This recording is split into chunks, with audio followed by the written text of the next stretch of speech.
Test one, two, test one, two.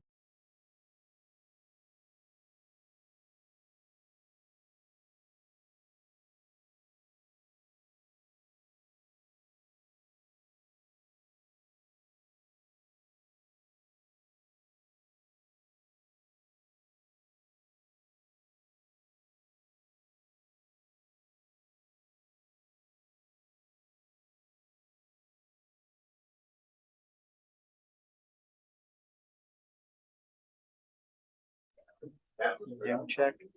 1 2 1 2. Zoom check. 1 2 1 2.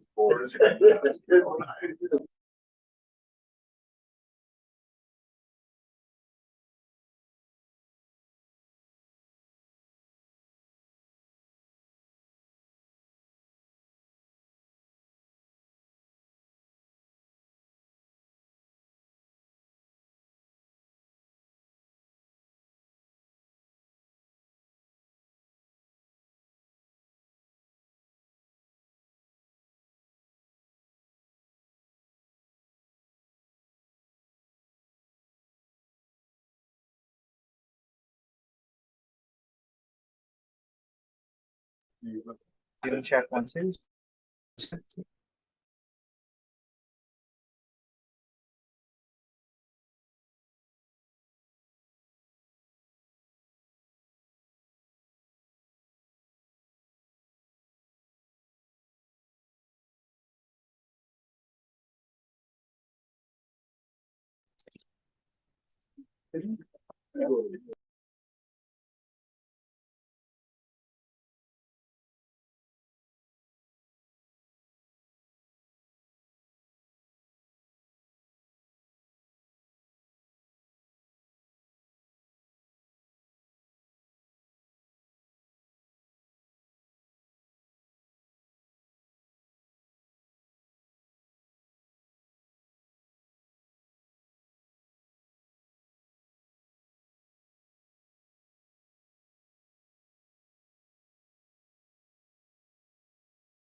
Zoom test 1 2. Zoom test 1 2.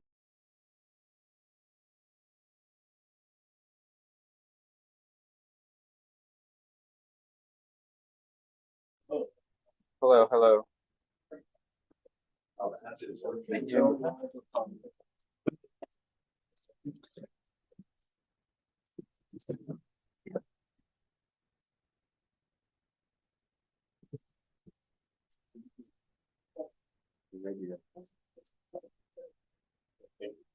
Zoom test. Hello. Zoom test. You gotta read this carefully because Zoom I test. saw this. Zoom test.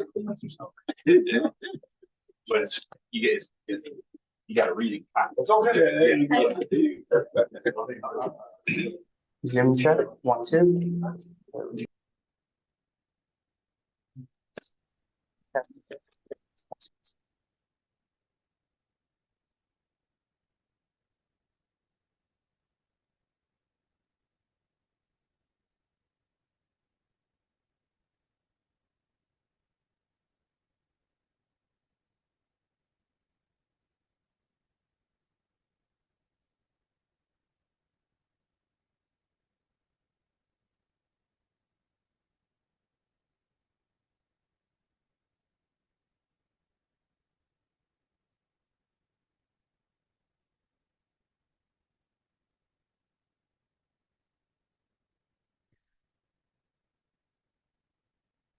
All right. Good morning, everyone. Thank y'all so much for being here. It is 10 a.m., so we're going to go ahead and get started. Appreciate everybody being here this morning. We've got allotted from 10 to noon on this meeting, so we'll be sure that everyone is heard. and again, I appreciate members of the committee from both the House and Senate being here today in person, and those, I know we have a number of folks on Zoom as well. It just really highlights the importance of the topic that we'll be discussing today and then over the next few months. And that is how veterans are delivered the benefits that they've already earned. And we've got so many veterans in Georgia, and we are just very mindful of making sure that they get their benefits in a timely manner. And so the purpose of these hearings is to discuss in general how benefits are currently delivered to veterans in Georgia and how we could improve that process across the board. So everything is on the table as far as that goes. I would like to turn it over for comments to Senator Chuck Payne, Chairman of the Senate Committee. Thank you, Mr. Chairman. And I just welcome everybody here and thank you for being part of this. The great thing about these committees, the Veterans Committees in the House and the Senate, is, we're always looking at how we make Georgia a more veteran-friendly state. And so that is the joy in getting to do this work, is just making sure that we're doing everything we can to keep our best and our brightest and the most capable citizens in our state, once they leave the military, that they remain here in Georgia and continue to serve within the state. So everything it's always going to be a vigilant pursuit and always a vigilant effort to make sure that we're doing everything we can to make Georgia competitive, to keep those best and brightest here in Georgia. And I'll turn it back over to you, Mr. Chairman. Thank you, everybody, for being here. Thank you, Mr. Chairman. At this time, I'd like to call on Senator Harbison to start us off with the invocation. Thank you for the blessings of safe passage to our destination, home and back. And Father God, bless our minds to be open to the needs of our military veterans and all of the people of Georgia as we contemplate legislation affecting their lives. Thank you, Father, for the blessings of this day. Amen. Thank you, Senator. I would like for the members of the committee just point out you've got a lot of good information in front of you that was put together by our analyst, Amber Mack. We're so grateful for her and the work that she's been doing in this off season to get ready for these hearings. Also would like to give a shout out to my admin, Ronnie, who has helped put this together and has also been working with the members of the committee for our future hearing. So you've got a lot of good information in the packet. The way we're going to run the hearing today is first we're going to hear from Commissioner Ross, and then we're going to hear from some other folks, and then open it up for public comment. So anyone that is wanting to just add public comment, you can do that after our two presentations. So at this time, I'd like to call Commissioner Patricia Ross up and for your presentation. And if we could get those. And if we could get her slides pulled up on the screen, would be great.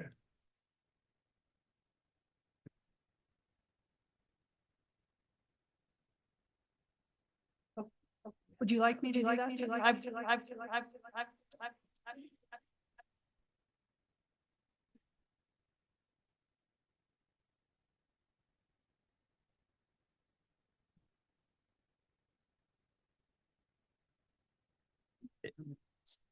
Okay. All right. And while we're getting the slides up on the screen, for members of the committee, you do have these slides printed out for you that Commissioner Ross is going to be going through. So I can adjust. Let me get a sign-up sheet going for y'all. okay. Anybody would like to speak? Just pass it around. Good morning. Thank you for having me here this morning. And to Chairman Payne's comments and Chairman Bonner's, it is my privilege to represent Georgia's veterans, their spouses, their family members, their survivors, and their caretakers. So I am very honored to be here. I have a very small contingent of my team. I have my Chief Development Officer, Mark Demers. I have my Director for External Affairs and Communications, Ms. Charlotte May, and my Chief Operating Officer, Carrie Dyer. So we are very happy to be here. And I know you have the slides in front of you, but what I'd like to do is kind of talk about the benefits process and how we do it through Georgia Department of Veterans Service. As you know, we're a state agency. We are tasked to provide benefits or assistance with benefits to Georgia veterans and their eligible family members. So on this very first slide, this is kind of the life cycle of a claim. And let me highlight a few things. So we are an accredited representative for that veteran or for their survivor. So accreditation is covered under 38 CFR 14629.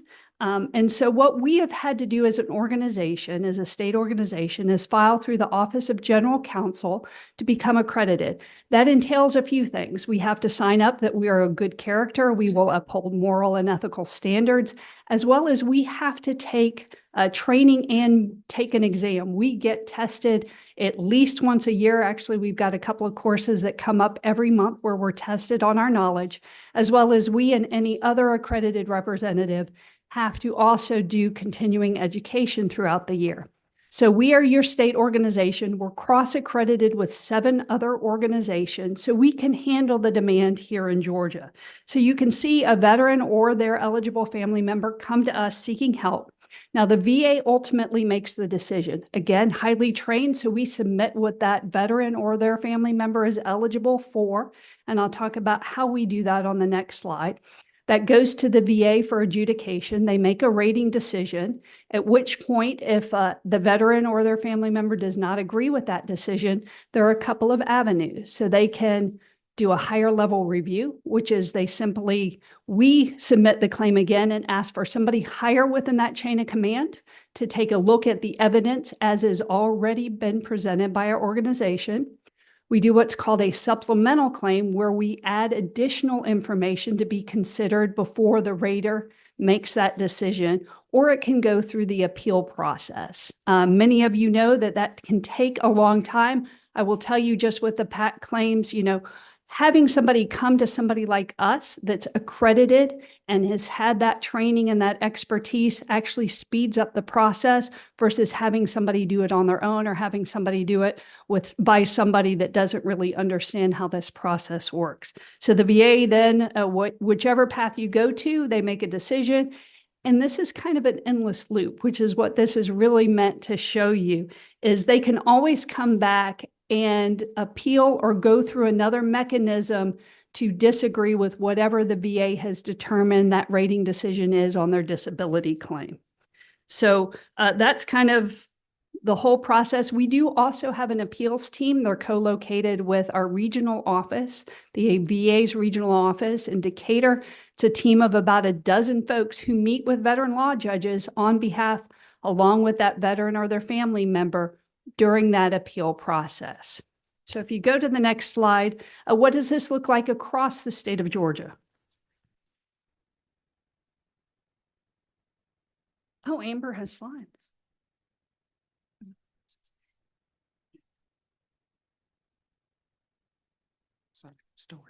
Okay.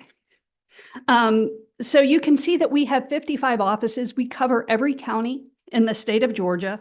20 are co-located in VA facilities. And why is that important? We try to partner with the federal VA, albeit we are not the federal VA, in their facilities, because an individual can go to their physician or primary care specialist and then bring that medical documentation back to us so we can add that to their claim if they are claiming a service-connected disability. We also are co-located with other state and local agencies in 11 of our other offices, and then we have a few standalone. We're trying to minimize that because ideally we want to create a one-stop shop either with the VA or with other state and local offices so that our veterans and their family members can get multiple things done in the same trip. What we do is we submit all of our claims through a technology platform called Veterans Benefits, VB in short. And what that does is it automatically gets the claim into the VA system. So once we are the power of attorney or on record as representing that veteran or their family member, we are able to look at their file, their entire VA file, and then we submit any additional documentation as far as their claim goes, any of the forms through a system called VB, and it immediately goes into the system. And then the VA then adjudicates based on the documentation we send through that system. So if you go to my next slide, so what does this look like? So You know, we have just shy of 700,000 veterans here in the state of Georgia. This is our last known number based on VA population. We are 8th in the nation for veterans. We tend to go back and forth with North Carolina. But you can see just this last year alone, over 85,000 PACT Act claims. So if you don't know what the PACT Act is, it was enacted in August of 2022 and expanded the number of presumptive conditions based on service overseas and a variety of locations, not only for our Vietnam era veterans, but also our post 9/11 veterans. It's the most significant legislation I've seen in my lifetime. So what does that mean? We've been doing a whole lot of claims, and just to show you kind of how we measure up. So we have half the population of our friends in Florida, Texas, and California, and we rank 4th in the nation for PACT Act claims. Let me say that again. We have half their population, but we have ranked 4th in the nation for PACT Act claims, even though we are 8th for the number of veterans. How are we doing that? Next slide. So you can see in 2023, we did about 1,200 claims on site. In addition, instead of just doing claims, we have wraparound services and do referrals to other social support and other needs a veteran or their family members may have. That was almost 8,000, and I'll talk about that on one of my next slides. And you can see we've also been doing suicide prevention screening. So it's this comprehensive whole care model for our veterans and their families. But over 130,000 veterans received help through one of our offices or at an event we attended. So if you go to the next slide, you can kind of see where we've been doing outreach. So while we do have those 55 offices, we have not contained ourselves to only seeing our veterans and their family members in our physical location. We have been going out. You can see the map across the state of Georgia where we have been at outreach events, and some of those have been very significant, whether it's doing benefit enrollment, doing homeless counts, helping our homeless veterans, doing suicide prevention and awareness. We've been out throughout the state. Just to give you an example, at our last Rome event, which we did with United Military Care and their We Care event, they had almost 2,000 attendees and we had 83 claims filed. That's just one event. They've also done them in Douglasville and in Cobb and in Gwinnett County. And so they've been out as well as other partners. Just to show you what we're going to be doing in the next month. On the 30th September, we're actually drawing in what's called the Military Influencers Conference. It actually was being held on the West Coast. It's now being held in Atlanta. We will be there all day that day on Monday, filing claims for individuals attending that conference. We're at Ebenezer Baptist Church doing a big VA claims event with that church and all their constituents, as well as the community on the 5th of October. And then we'll be back in Cobb County at another big We Care event where we're anticipating about 4,000 veterans are going to show up on the 1st of November. So that should tell you about how we are getting out to serve our veterans and their families. So if you look at the next slide, these are just some of the others, not necessarily disability benefits.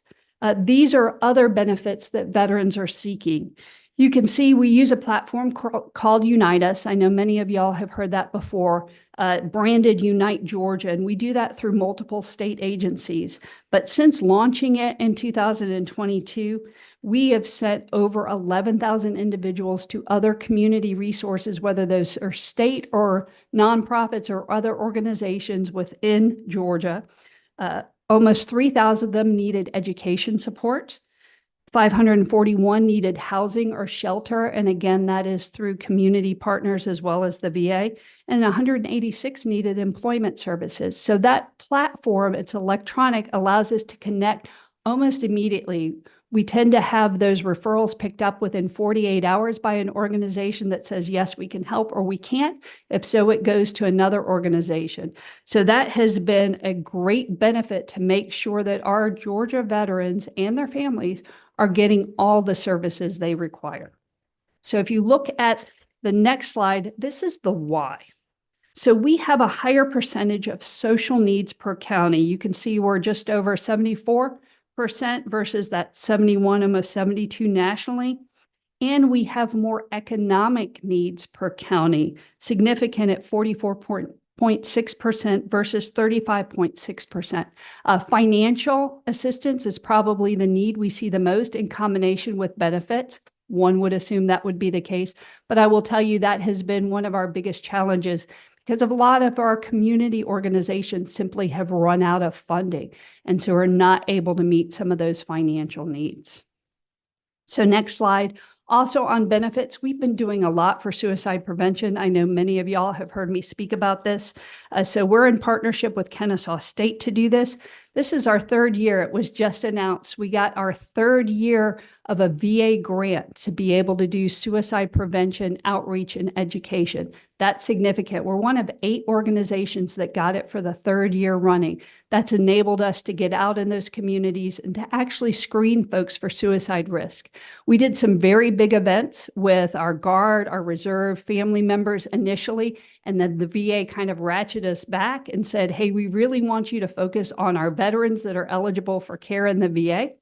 And so you can see so far we've screened almost 600 and we've given the numbers as far as who's considered high or moderate risk. Those we connect immediately to care. So we have clinical services we connect them to, whether it's to the VA, to the community, to our state. We are big partners with DBHDD in that respect. You can see kind of down at the bottom, the picture actually is of the Fox family. So the Staff Sergeant Parker Fox grant, which is what the VA has provided to us, those are his parents. They actually live in Tennessee. They have been a part of both of our big summits where we brought not only community members, but providers from around the state, which is that little image down below. You can see how many counties we touched with our summit this past June to be able to talk about suicide prevention in our veterans and their family members. So that has been a significant initiative for us. And so to kind of round us out on veterans benefits, I just want to thank you. This last session, you gave us a homeless coordinator, and she has been busy since hiring her the 1st of July. In addition, we actually partnered and created out of Hyde, took a position we had to create a transition and employment coordinator because we know that transition from the military is a key transitional spot, a key place where if we don't catch them and get them connected to their next job, to their community, to whatever it is they need after military service, then they are subject to suffer from a lot of some of the challenges you see our veterans having. And so we've got them and we're engaged on our military installations. That's where they're targeting. And so we've done a lot with that homeless coordinator, with that transition and employment coordinator to, again, help those veterans when they need the help versus when they may come to us for benefits, sometimes years or decades down the line. So you can see if you want to contact us, we gave you a nice little QR code. We are happy to take your questions. I know many of you have sent constituent requests. We take those all the time, every day. And so with that, Chairman Bonner, I'd like to turn it over to members of both committees in case y'all have questions. I know I covered a lot. Well, thank you, Commissioner Ross. This has been an incredibly informative packet for our members that are joining us on Zoom. We are in the process of sending you these slides. So if you could, if you have any questions based on that, please let us know. We are going to start off with our first question from Senator Kay Kirkpatrick. Thank you, Commissioner. I'm looking at this piece of paper right here that's both sides, and it's very interesting to me. This is Georgia, military-friendly state, and there are several of us that serve on the Georgia Joint Defense Commission, and one of our big missions is to do a better job telling the story about why Georgia is such a great military-friendly state. So if you wouldn't mind emailing this to us so that we can have that for our next meeting, which is coming up in Valdosta. Yes, ma'am. I will October be there. 8th and 9th. You'll be there? Yes. And thank you for that. I do have to give all credit to Miss Amber Mack. She is the one who created that document. So I know we've gone back and forth a couple of times, but all credit goes to Amber. And Mr. Chair, one follow-up on that. We're now working, because we moved the Joint Defense Commission, it's coming up real soon, to economic development. We're working with the commissioner of Economic Development on the marketing piece. So I'm going to send this to him and we'll use that as a place to start for the marketing program. Thank you so much. Yes, ma'am, and thank you for that. I know I look forward to working with Commissioner Wilson on that. And Senator McLaurin, is that 17? Yes, thank ahead. you. Good to see you, Commissioner. Good to and see you, Thanks, sir. Mr. Chairman. Good to see you. I try to get a little clarity every time we talk on like a graph or something that you show me, right? So I want to make sure I understand the math because I think it makes sense for us to brag on you as much as we can. So this data point about having half the veteran population of the top 3 states for PAC tax submissions, if I'm not mistaken, what we can infer from that is that if you've got a certain level of veteran population, you would expect, all else held equal, a certain number of PAC tax submissions. Yes. So if you've got half of the veteran population of those other 3 states, but you are in the top 4 for PAC tax submissions, that suggests that Georgia is producing a disproportionately large number of PAC tax submissions for its veteran population, correct? Absolutely. Yes, sir. And I think so that's not just, to be totally clear, not just about the presence of bases in Georgia, because that's already accounted for when you say the amount of veteran population. So what it sounds like is we've got some kind of highly efficient or responsive or dedicated, really, team that's trying to get as many claims out as possible. And that's really what we can infer from that. Am I understanding Yes, that sir. correctly? I completely agree with your inference. Okay. Well, good. This is the first time that we've talked about math where I understood it to begin with. So thank you for that. And really congratulations on the great work that your team does. Yes, your team is phenomenal. Are there any other questions from the committee that's present? 16, Representative Martinez. Yes, Commissioner, can you tell us what benefits were added during the PACT Act? Yes, so just kind of at a high level review, and I can give you, I've got a nice little cheat sheet that talks about all of them for our Vietnam veterans.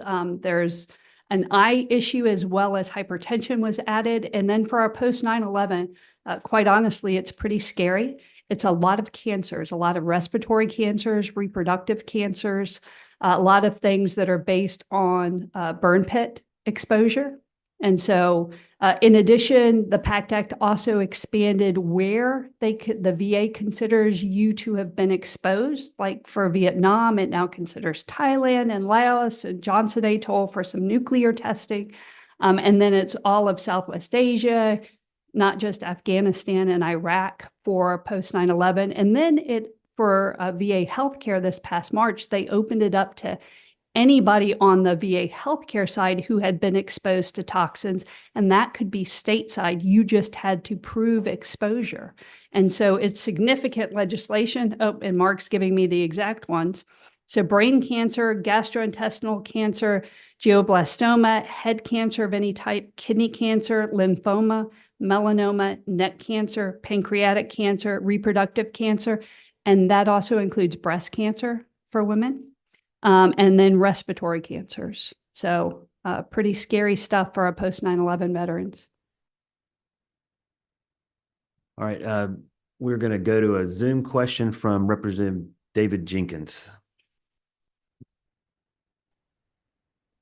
Yes, thank you. I want to, of course, thank our chairman for getting this important discussion together today. And Commissioner, I appreciate you coming out and giving us the information you have. I particularly appreciate the quantitative data you shared on the number of claims submitted based on the size of our veteran population. That's very encouraging encouraging measure of the good work that your organization is doing. I guess my question is kind of further on that, is that what kind of feedback loops do we have in your organization to ensure that these veterans are getting the service that we want them to have? I know, having experienced this myself on the federal side, particularly, sometimes that service that we resource and doesn't quite make it down through all the counselors to the veterans that we want to have it. And I know, of course, this is something that private industry struggles with as well to ensure their customer service is top notch. Can you discuss that a little further? Yes, sir. Thank you, Representative Jenkins. That's a great question. So we have quite a few feedback loops. At all of our offices, they will see a sign that says, hey, if you're happy or not happy with the service you've been provided, that actually goes to our regional directors. Regional directors then feed that to, of course, our executive director for field ops and appeals, and it comes to me. People contact me direct, especially if they've not had a positive experience. I will tell you that is rare. Most of the negative experiences that we get actually have to do with the VA and not with us. In addition, so we work to make sure all of our claims are viable and are accurate. So we have a team, not just at a district, regional, but a training team, which y'all provided funding for quite a few years back, that go in and do quality review checks to make sure that we are doing everything right, to make sure that that veteran or their family members are getting all the earned benefits that they can, to the tune of about $4.4 billion just associated with our department last year. So we'll find out probably in March or April what our current numbers are for 2024. But we do consistently get feedback. And then, of course, have survey data. We do our suicide prevention survey at all of our offices as well. Well, Thank you. for that. Thank you, sir. Representative Scott.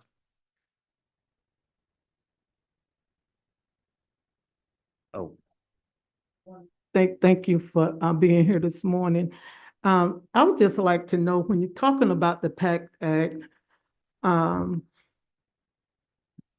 was the PACT Act, I know a lot of times it'd be for people that was in the wars and went to 9/11 and all of those different things, but what about the general soldiers that did not go to war, that was overseas, Korea,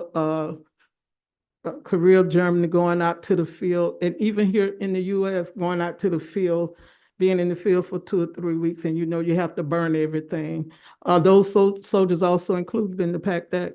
So what the PACT Act did is it gave us some presumptive conditions where the VA says that if you have one of these, and I read the list of kind of very scary cancers, that is automatically attributed to your military service in one of those locations.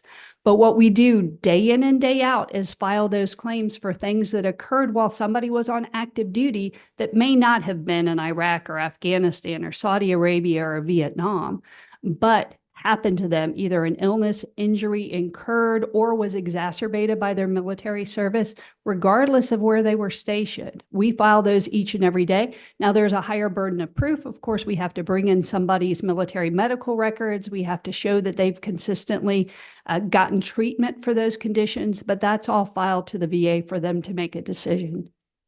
Does that answer your question, Representative Scott? Okay, thank you. Representative Prince. Thank you, Mr. Chairman, and thank you, Commissioner, for you. Listen, I know this is a lot about benefits and things like that, but can you talk briefly about the relationship with the hospitals, the veteran hospitals, i.e. the Blue Goose in Augusta and places like that? Okay, so the Blue Goose in Augusta, actually, we have a great partnership. It's an intergovernmental agreement with Augusta University and their medical college. So that is a tremendous benefit by joining state agencies. We do work with the VA there. I will tell you, I now have Dublin just got a new VA medical center acting director, but she's expected to be actually sworn in as the actual director for Dublin. And then we just got a new one in Atlanta. And we also have had the same one in Augusta. So they're a great team out there. But we're now meeting quarterly to discuss some of the issues because, like I said, typically when somebody comes to our office with a complaint or a concern or needs help, it is usually with VA healthcare and not with something we do. And so we've got counterparts over on the VA side that we reach out to and have a consistent dialogue. Fortunately, I don't have a whole lot in the Augusta area, but we do have routine conversations with the medical centers to make sure that our veterans are getting the medical care they deserve, even though we actually don't provide the medical care. Does that answer your question, sir? Yeah. Okay, thank you.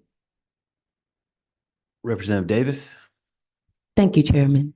My question to you, I have recently went to a conference that was discussing the PFAS contamination of water on military bases.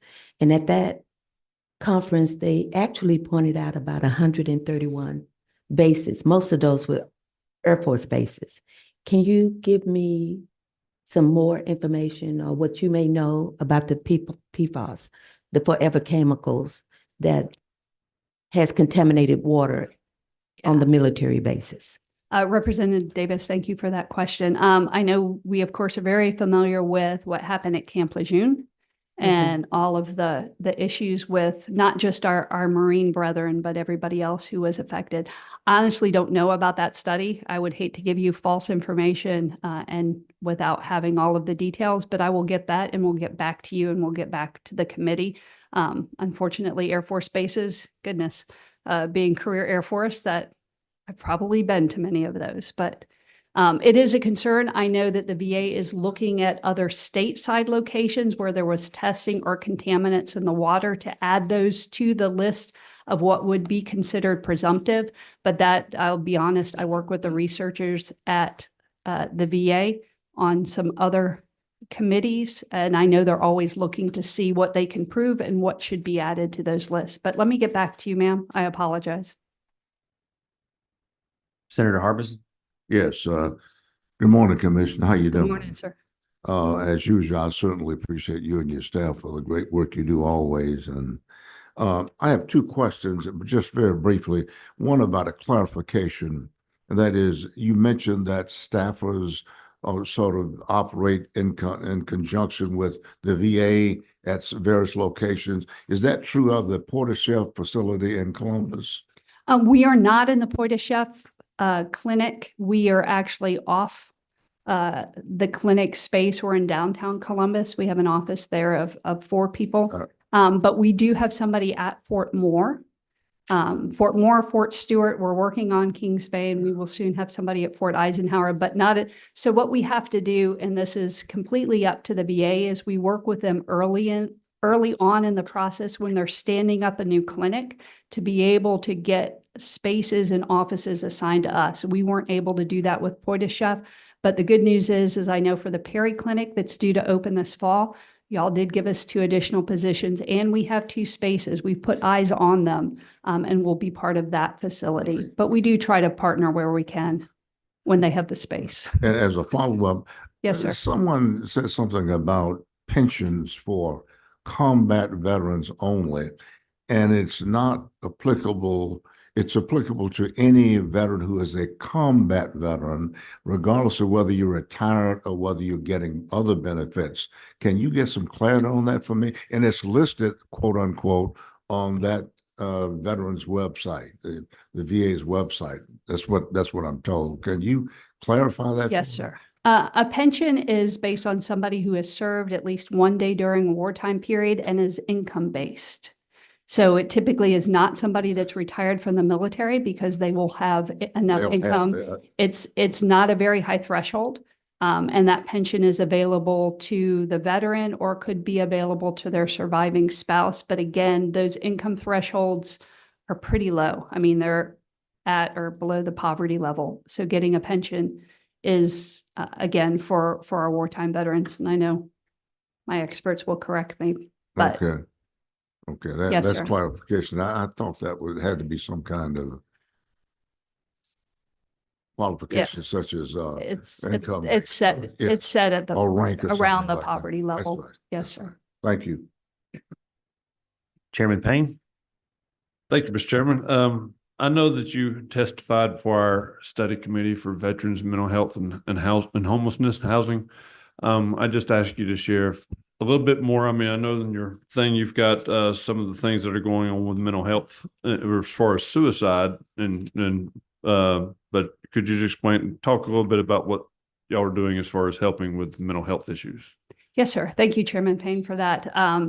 Yes, our suicide prevention and outreach coordinator is a big part of what we're doing for mental and behavioral health. Again, that's trying to get upstream of veteran suicide to figure out how we can educate or at least get family members as well as community members trained to know what to look for and how to identify and ask the question if somebody is considering suicide, everything from lethal means safety to bringing in our faith-based organizations as part of the solution.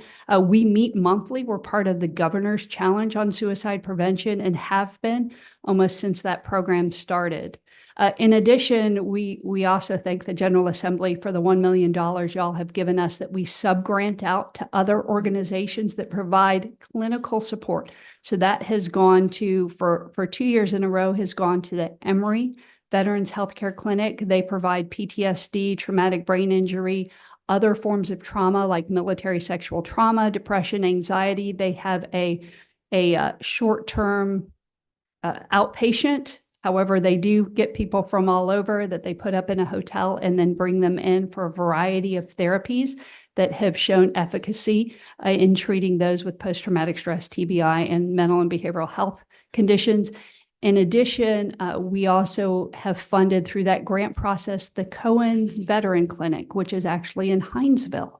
And that has seen, goodness, I think they've added a couple of hundred patients because of the funding from the state to be able to not only help the people in the Hinesville, Savannah, Fort Stewart area, but to also do telehealth to be able to help those who are in mental behavioral health crises around the state. Again, we also partner with DBHDD. Thanks to y'all, I'm now a member of the Behavioral Health Coordinating Council to make sure our veterans are represented. So we do, and you can ask Commissioner Tanner, I've called him on a couple of occasions to help some of our veterans who are in need. And so we are doing more collaboratively to tackle the mental and behavioral health issues for our veterans across the state. And I hope that answers your question. Thank you. Representative Jackson. Thank you, Mr. Chairman. Good morning, Commissioner. Good morning.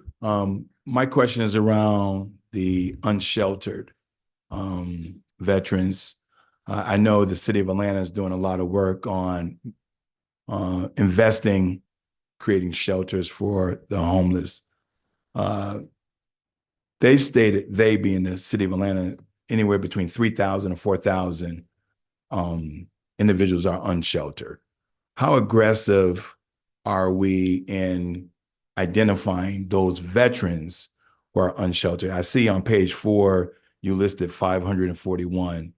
Is that a Atlanta metropolitan number, or is that a Georgia number? And how aggressive are we to identifying veterans who are unsheltered? Thank you for that question. So we're being very aggressive, again, with our homeless coordinator that was hired 1 July. She truly has hit the ground running. We've already engaged with the city of Atlanta. Even I have met with the mayor and his team about what they're doing. Because if you look at not just the numbers in Atlanta, but about 25% of our homeless population have served in the military. And so that's a significant number, even though our point in time count may not show that. That's just simply one night where some people have gone out in portions of the state to count our homeless. But we've been connecting not only with cities, specifically in our big metropolitan areas. So you're talking Fulton, you're talking actually everywhere, but not just in Metro Atlanta, throughout the state, which is where those numbers came from. But we're also trying to work with the VA. We're working with community partners who have shelters, some of which may only be for our male veterans. And we're finding with our large population of female veterans, they often have children and can't go to a shelter. So we do know there's a women's shelter down in Warner Robins. There's one in Columbus. And so we're partnering and working to partner with all of those organizations so we can try and come up with a comprehensive list so that when somebody is unsheltered, we know where they can go. Because I'll be honest, some of the federal programs that have been rolled out take a while, sometimes up to 6 weeks to get somebody housed. And if you have somebody, especially somebody with children, that is out on the streets, taking 6 weeks to find them shelter is too long. It needs to happen within days, but we're working that and we're having to work that primarily through a lot of community partners to include our cities. Does that answer your question, Representative Jackson? It does. I would love to stay in contact with your office because it's very concerning, and we know the winter is right around the corner, and according to some meteorologists, saying that we can have a very harsh winter. So appreciate it. Yes, sir. Thank you. And to your point, Representative Jackson, I know with Senator Payne's study committee, that's something they're looking at.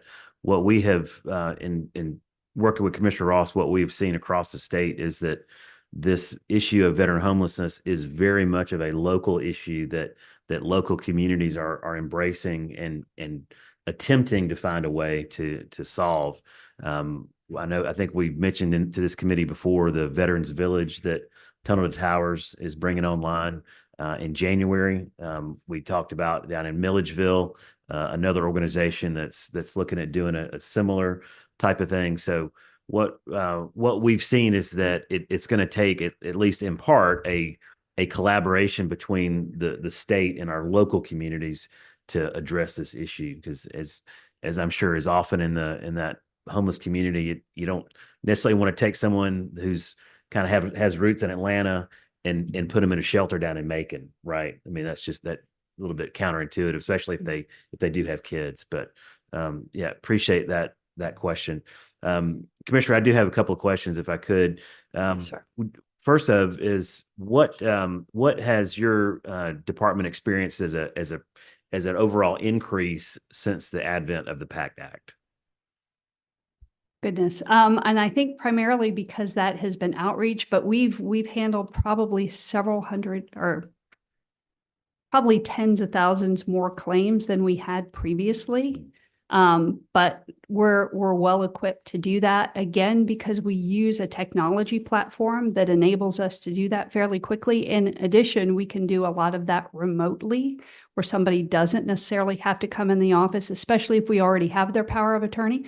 We can do it all via email, however they want to get us the documentation. And so we don't have the numbers. We'll snapshot them at the end of the year, but I would say tens of thousands more claims than last year. And just I guess a matter of education for the committee, if someone comes in to your department and initiates that, works with one of your folks in initiating that claim, does that individual from your department, essentially, for lack of a better term, become their claim manager in terms of does the veteran interact with that same individual all throughout the process? Can you just kind of touch on that? Yes, sir. Typically, yes. It is usually the same individual that flight follows that claim all the way through. In rare instances, because we do have attrition in the department, it could be somebody else within that office. But again, we have a lot of checks and balances to make sure none of the claims are dropped or they don't actually get to the VA. And so, yeah, typically that individual stays with the person they first meet with. And they often, enjoy that one-on-one. We do a lot of one-on-one work with our veterans. And do you happen to know if there is what is the average caseload for one of your folks? That would be hard to articulate because it depends. It depends primarily on location. We have some offices that are much busier than others. I think at any one time, I'm going to look to my data people. Say Griffin office, they could do 30 a day, 30 people a day. Yeah. Yeah. So depending on the number of people in an office, 30 claims a day for 2 people, you're talking 10, 15 claims a day, depending on the complexity of those claims. And again, we put our offices and our people in areas where we have 10,000 or more veterans. That doesn't mean all the veterans are going to come in and see us or need us. But that is how we figure out where we stand up offices. And then what happens is if, for instance, I'll give a great example, which is why I'm so looking forward to the Perry Clinic opening. Our Warner Robins office, which is located in the Vector Center, many of y'all know it, is our busiest office because of where it's located and because of all the services that the Vector Center provides. They have a very heavy workload in Perry. And so if they're not able to see somebody, that front desk will send them to the Macon office. We also have other offices nearby that can help them virtually if they don't want to drive, say, to Macon or to Dublin. And that is how they kind of work that overflow. In addition, that's why we're looking forward to the 2 positions in Perry. But the rest of our offices, they honestly don't have the same problem. And I fully appreciate that, every claim is unique. Is there a way to gauge, based on maybe the category of claim, the average amount of time that claim is actually adjudicated? I would say on an initial claim, if you're filing and you're submitting all the documentation, so what we would call a fully developed claim probably takes about 30 to 45 minutes to get all the documentation in, interview the veteran. So that's a big piece of it, is you have to interview that veteran because they may say, oh, well, my knee hurts. Well, does your knee hurt because you may have injured your back or because you had feet problems or other secondary conditions that that veteran may not even be thinking of? And so when we interview them, we try to pull out all this information of what happened to them while they were on active duty in the military. And so that's the longest part of the process. And then based on what we get and what we can see in the record, then we submit the 526EZ, the form that goes in to submit them for disability benefits. And so I'd say, depending on the number of issues that veterans may have, probably 30 to 45 minutes. Well, understand, that's the intake part, but as far as, is there a way to gauge, from the actual adjudication of the claim from the time it's submitted to the time they actually start receiving those benefits? Yeah, so that VA data will tell you they're running about just over 120 days. Mark's looking it up for an initial claim. Then if you do a higher level review or submit a supplemental claim, that then adds on additional months going through the appeal process. That typically is over a year. And it's the same process regardless of who's submitting the claim. Nobody gets a fast pass. The only way you get in quicker is if you are terminally ill, you're homeless, if you're over the age of 85. Okay, so VA right now, it's saying it's taking 151.7 days for a disability claim. Now, I will tell you for the presumptive claims where you're going in for those conditions that they've already said are related to your military service, they're actually using some AI and they are adjudicating those much quicker. And is there, and again, I know I'm asking a lot of questions that are probably more suited to for our VA partners, which they are not here today, but we hope to get them in future meetings. But is there a way to track claims submitted through the Georgia Department of Veteran Services? Is there a success rate, or is there a rate at which you could show how many of those are denied initially? I don't know that the VA produces that kind of rate. Yeah, I've never seen that data. Now, I will caveat to say that I don't want to say it doesn't exist, but I am a data person and I am constantly out on their websites trying to pull whatever data I can. I don't believe that exists. I know we do have a high success rate, again, because of the extensive training we put our folks through, to include me. I go through it too. But we have a high success rate. And I'm assuming that the VA provides feedback to folks like our department, various trends or common errors or things like that. That essentially, part of my line of questioning is, okay, how do we speed up the amount of time it takes for a veteran to actually receive their benefits? And is there something either systemically that needs to be addressed, and whether it's technology or whatever, or are we getting packets kicked back because they didn't dot an I, or they didn't check a certain box? I mean, things like that. Mm-hmm. Well, Chairman Bonner, so this will be Trish's opinion, because this is talking about the VA, of which I do not represent the VA. If I did not state that first and foremost. So when we see packages kicked back, it is often because the individual has not come to us. They have decided to go on va.gov, and the VA has been sending folks to their website to file. And they just don't know whether they filled out a form incorrectly, they forgot to add a signature, they did something like that. And then when we come to us, there's a letter of explanation, we go through it, and then we file the appropriate paperwork as required. Additionally, we've seen folks that have gone through, friends, because everybody has a friend that says, hey, I can help you because I got 100%. Let me help walk you through the process. That doesn't always help the individual, because unless you know what to do with those forms and know what the VA is looking for, you can often make errors, and the VA will kick back a form in a heartbeat if you've gotten something wrong. Understand. Thank you for that. And currently, how many accredited individuals do you have within your department to initiate claims? Got about 120. And is that about average what you've been maintaining? Yes, sir. Okay. So all of our field offices, as well as the senior staff, so myself, Executive Director for Field Ops and Appeals, several on our outreach team, we're all accredited with the VA. And do you, in your judgment, is 120 enough based on what you see as the increase in claims that have occurred over the last couple of years? Yes, sir. I hate to say we don't need more people, but yes, we can handle the increased number of claims and have been handling the increased number of claims, which is why you see such a large number coming from Georgia. So. Okay.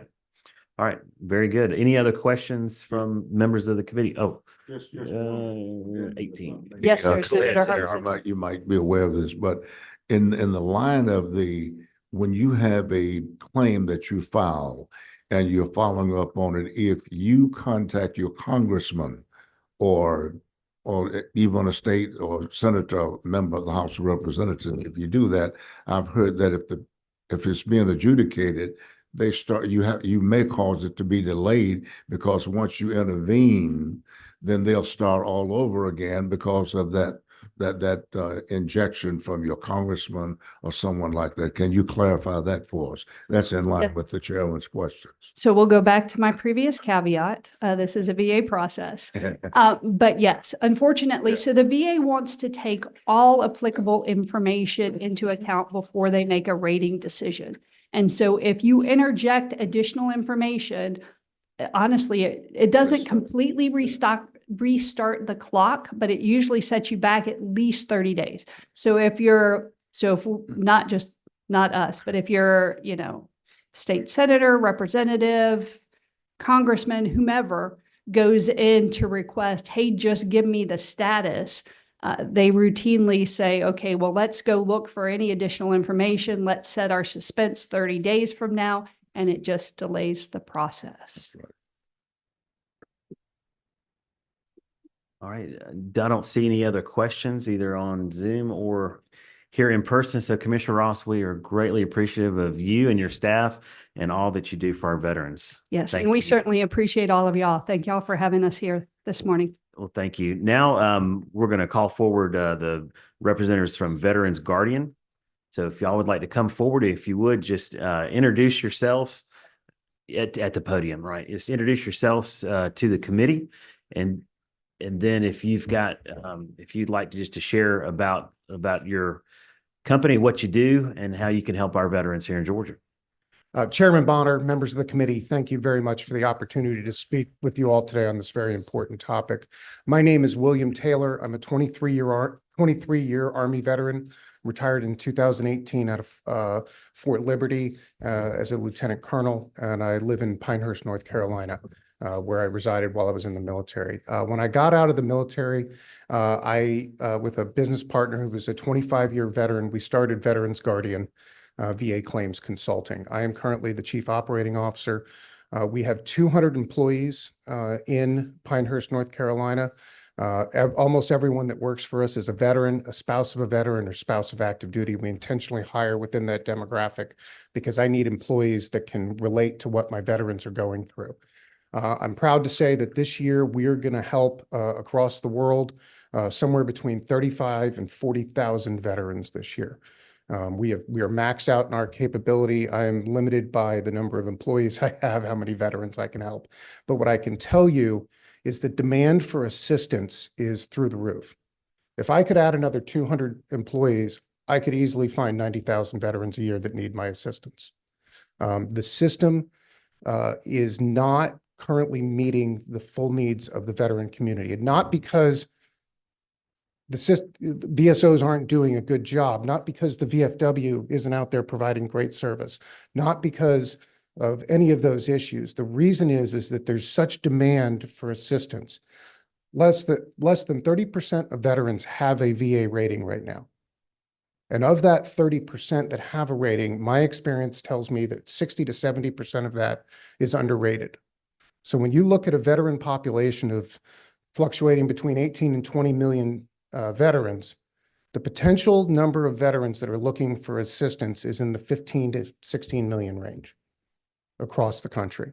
And we believe that we need to be providing the most options to veterans. Let's provide all the assistance we can. We believe in an all of the above approach. We need veteran service organizations out there helping. We need state and county services out there helping.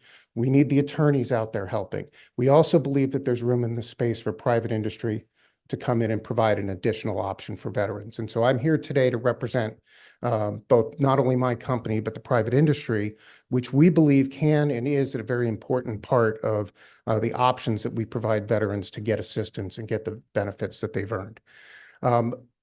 I share the concerns of pretty much all of the organizations that are here today.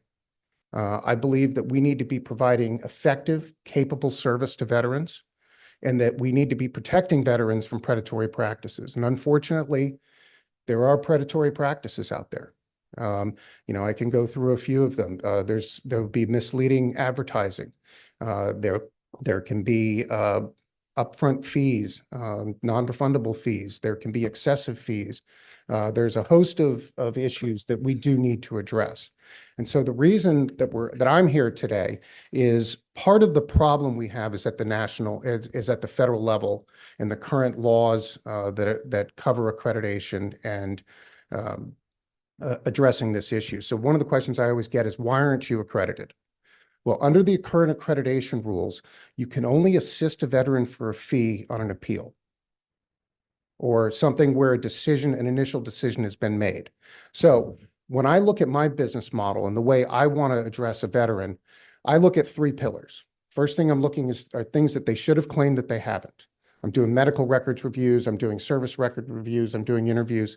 If I'm accredited, I can't assist with that first pillar for a fee. I could do it for free, but I can't do it as a business for a fee. The second thing I'm looking for is secondary conditions. You're rated for your back. I now got radiculopathy in my leg. You can claim that as a secondary condition, but that's also considered an initial claim. So I would not be able to assist with those for a fee. The third pillar is things that you're either already rated for that we believe you're underrated for, or you've been previously denied. As an accredited agent, I could only assist with that third pillar. My experience tells me that 80 to 90% of my work is in the first 2. And so I would actually be doing a disservice to my veterans because I would not be able to look at them holistically. I would only be able to look at a small fraction of the assistance that they're looking for. So we have chosen to operate as an unaccredited entity. And I pay a price for that, because as an unaccredited entity, I am not able to be their agent to the VA. I don't do the power of attorney. I don't get access to the systems that you identified. We act solely as consultants to help the veteran navigate the system on their own behalf. So that veteran is submitting the claim in their own name. I am not representing them. I am not prosecuting the claim. All I'm doing is acting as a consultant to help them navigate that process. Now, there's a lot of questions right now about whether or not that is in compliance with federal law.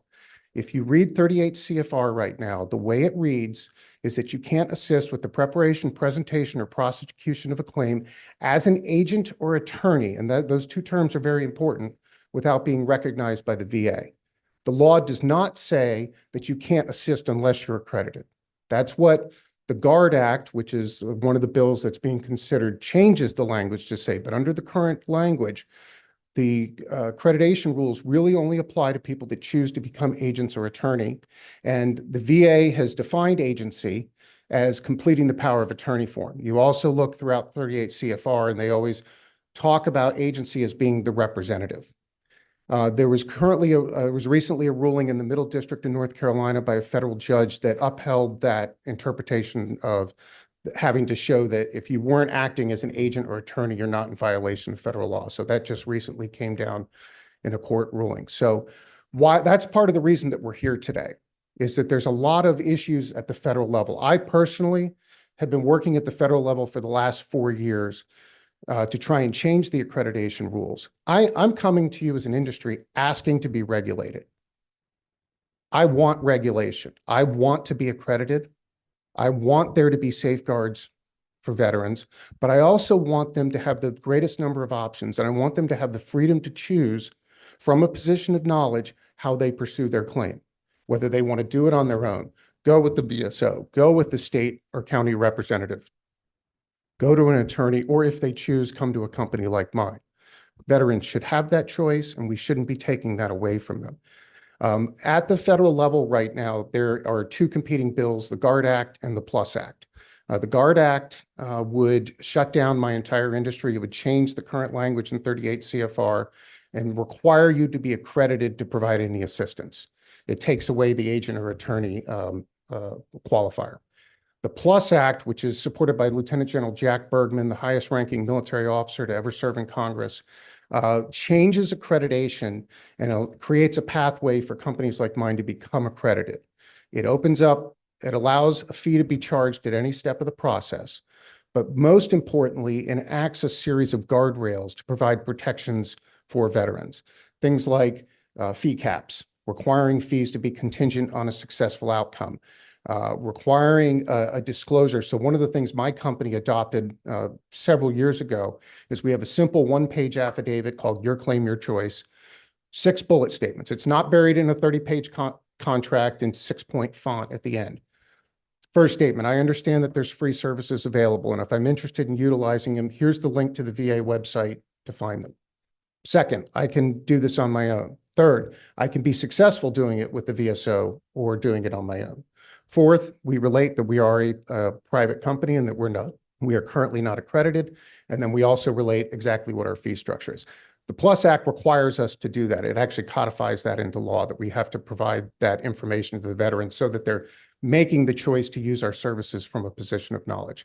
It doesn't allow you to have overseas call centers. We're dealing with a lot of sensitive information.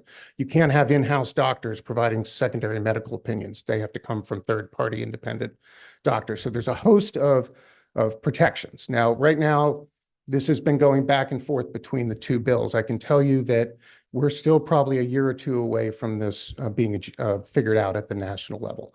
So that's part of the reason we're here dealing with this issue. Is there was the bill that made it through the Senate last year provided those PLUS-like guardrails to protect veterans in Georgia from predatory practices. And we are 100% in support of that.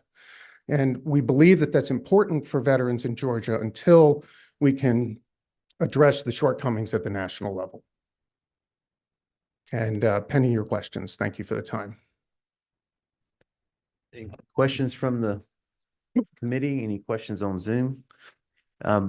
If you could, Mr. Taylor, could you just walk us through a veteran coming in to see you? Okay. What does that look like? So right now, one of the things that I did that's a little different, I brought the Army to the problem. The Army has military occupational specialties. So I specialize people at every step of the process.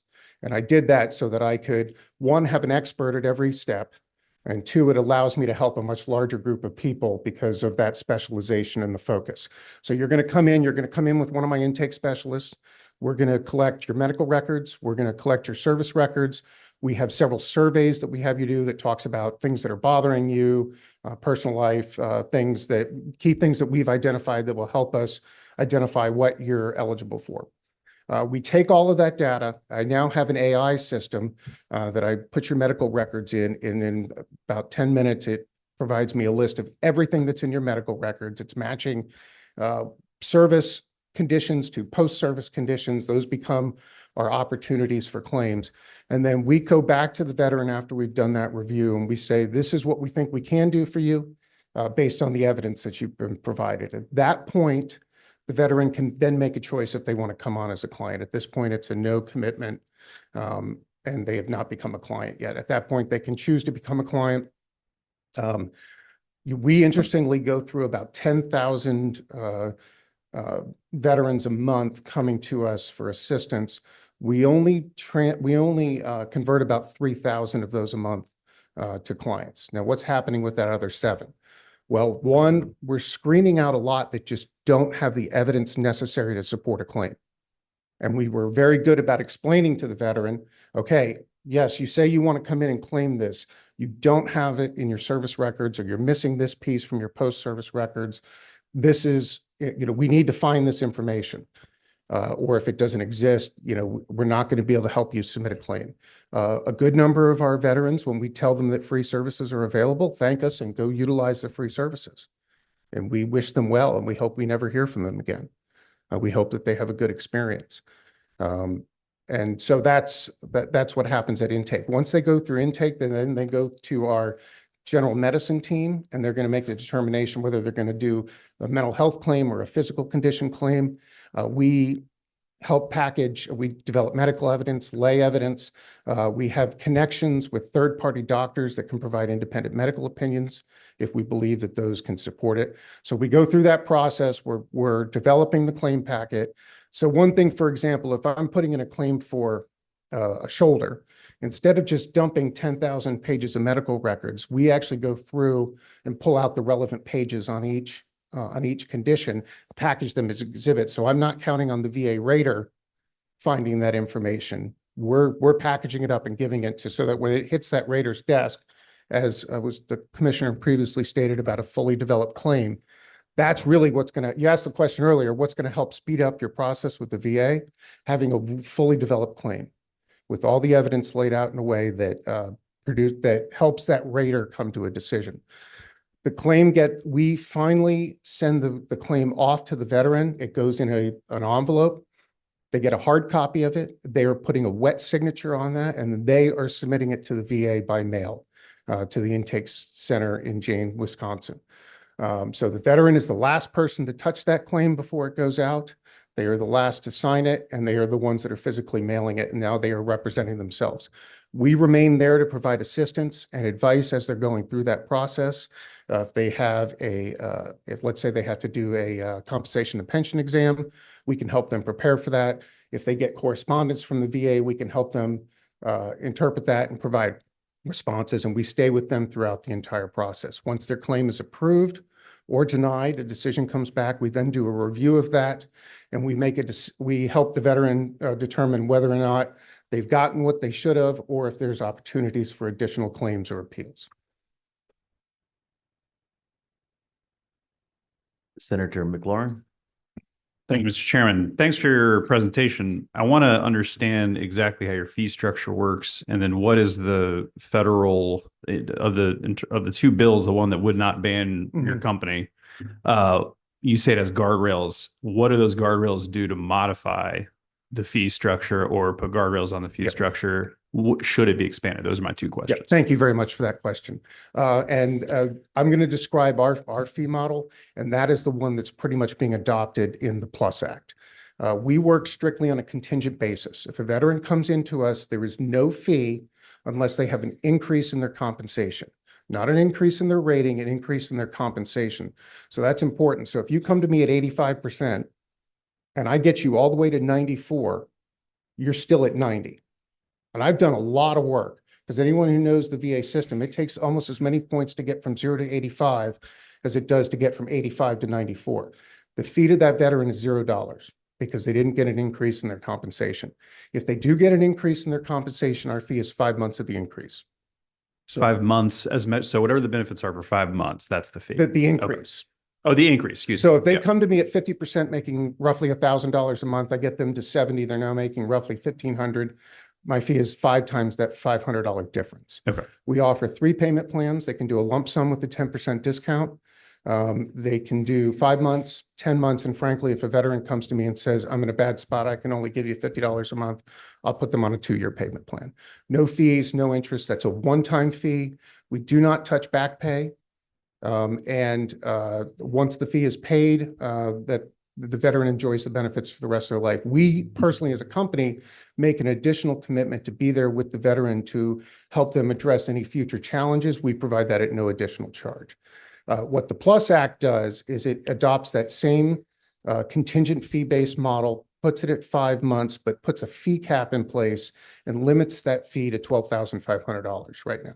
It would be the fee cap under the PLUS Act. So that's a $2,500 increase per month is essentially that fee cap because it's 5 times 2,500. So it would be, That's right. no, if a company were able to get benefits increased by more than 2,500 a month, they'd be capped at that 2,500. That's correct. Okay. So if you take someone, let's say from 0 to 100%, and that might not happen in just one round of claims. That might happen over a period of several claims. That could be anywhere from $3,000 to $4,000 an increase in benefits a month. All right. Thank you. Thank you, sir. Quick question, just as a quick follow-up. That does beg the question, I guess, if you have a client that gets one rating, but then comes back, say 2 years later, are they a new client? Yes, they would be a new client at that point. Okay. Yeah. So the fee structure is based on the individual increase, not the client per se. Potentially. And that's something that I think is going to have to be figured out and better defined. I think right now it's not clear which way the PLUS Act is going to interpret that.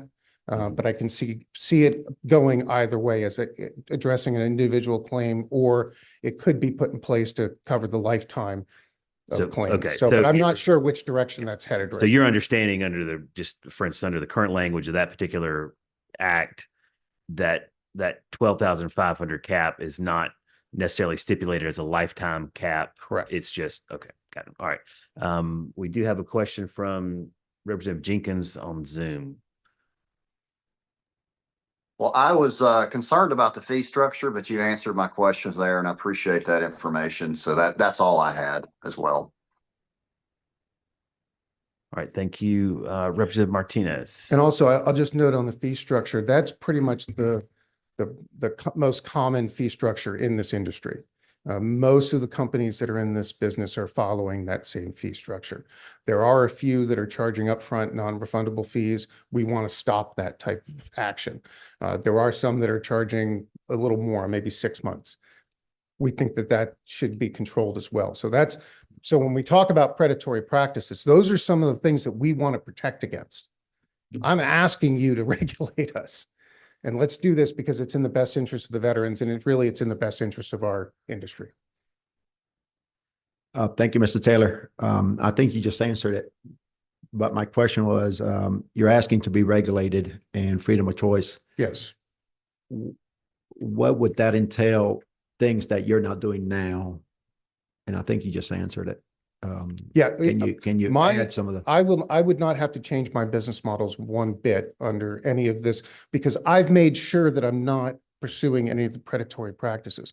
I've looked at all the complaints about our industry, the things that our industry doesn't like, and we've ensured we're doing none of them. We hold ourselves out as the model for this industry. And we hope that, we also went as far as we created a national trade organization called the National Association of Veterans' Rights, that because there wasn't an entity providing guidelines for this industry, we went ahead and did it. And NAVR has defined a list of practices that if you want to be a NAVR approved entity, this is how you have to conduct business. So that's another example of how we're trying to bring guardrails into the space where they don't exist right now. Does that fee structure change at all under an appeal? No. Okay. And then what kind of success rate, for instance, has your company experienced? So right now we are experiencing over 90% of our clients see some type of increase in their benefits. Whether that, and that's over the lifetime of their experience with us. So that might take a higher level review. It might take a supplemental claim to get there, but 90% of our clients are seeing an increase in their benefits. And part of the reason for that high success rate is because we do so much screening on the front end for viability of a claim. And so we're not going to waste veterans' times submitting a claim that the evidence isn't there to support, because it's just going to frustrate them. It's going to clog up the system. It's going to put claims into the VA that shouldn't be there, and it's wasting time. And so we're ensuring that we're, part of what we see with so many of our veterans, I can't tell you how many times I've talked to a veteran and explained to them why we can't submit a claim. And they've been trying to do this for years and years and years, and they're getting frustrated, and they never understood why they were having a problem. And I've had people thank me for finally explaining to them, this is the issue you have. This is why this keeps getting denied. And our average decision is 85 days.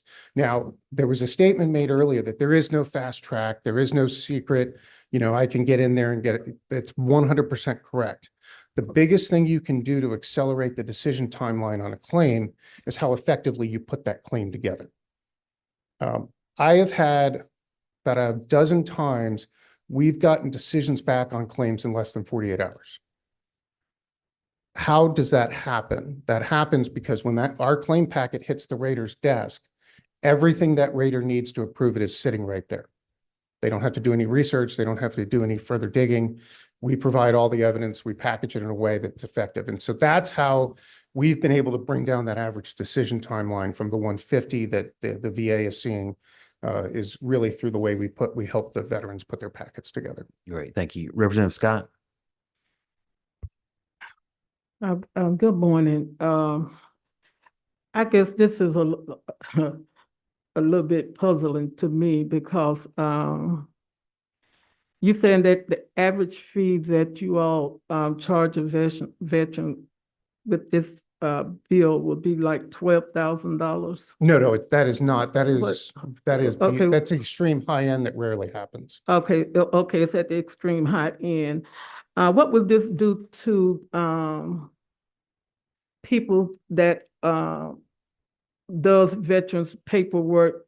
Is this something gonna mandate that all people that does veterans claims or does veteran paperwork need to follow this model? No, it just provides another option for veterans. This So provides they- another option. Yeah, so they can still use, the VSOs are still available.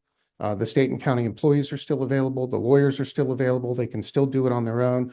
All the PLUS Act does is provide another option for veterans, expanding those options and giving them the freedom to choose how they want to pursue their claim. Okay, because I would just say, because I found the fee structure to be a little bit much. With the fee structure, I find that to be a little bit much. Mhm. Because I can't say that I just had mine done, and I've been out of the military over 30 years. So, and I had mine done. And so when we talk about the fee structure you have, I just think that it's a lot. And that brings A up lot of cost to a veteran. that brings up a great point that I'd like to highlight here is that the veteran has the freedom to make that choice. So if the veteran doesn't like my fee structure, that's fine. Okay. Go use the other services that are available. But there's a lot of veterans that see value in what I'm providing and want to have that choice.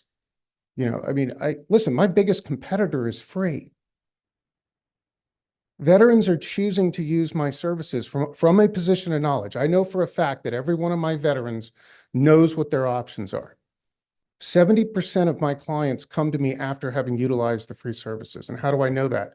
We went through 6 months of decision letters. It was a population of about 10,000 decision letters. 70% of them had a VSO listed as a representative. Because if you've ever been represented before, unless you actively go in and remove that, it stays on there. And since I don't become their representative, we don't have them change that.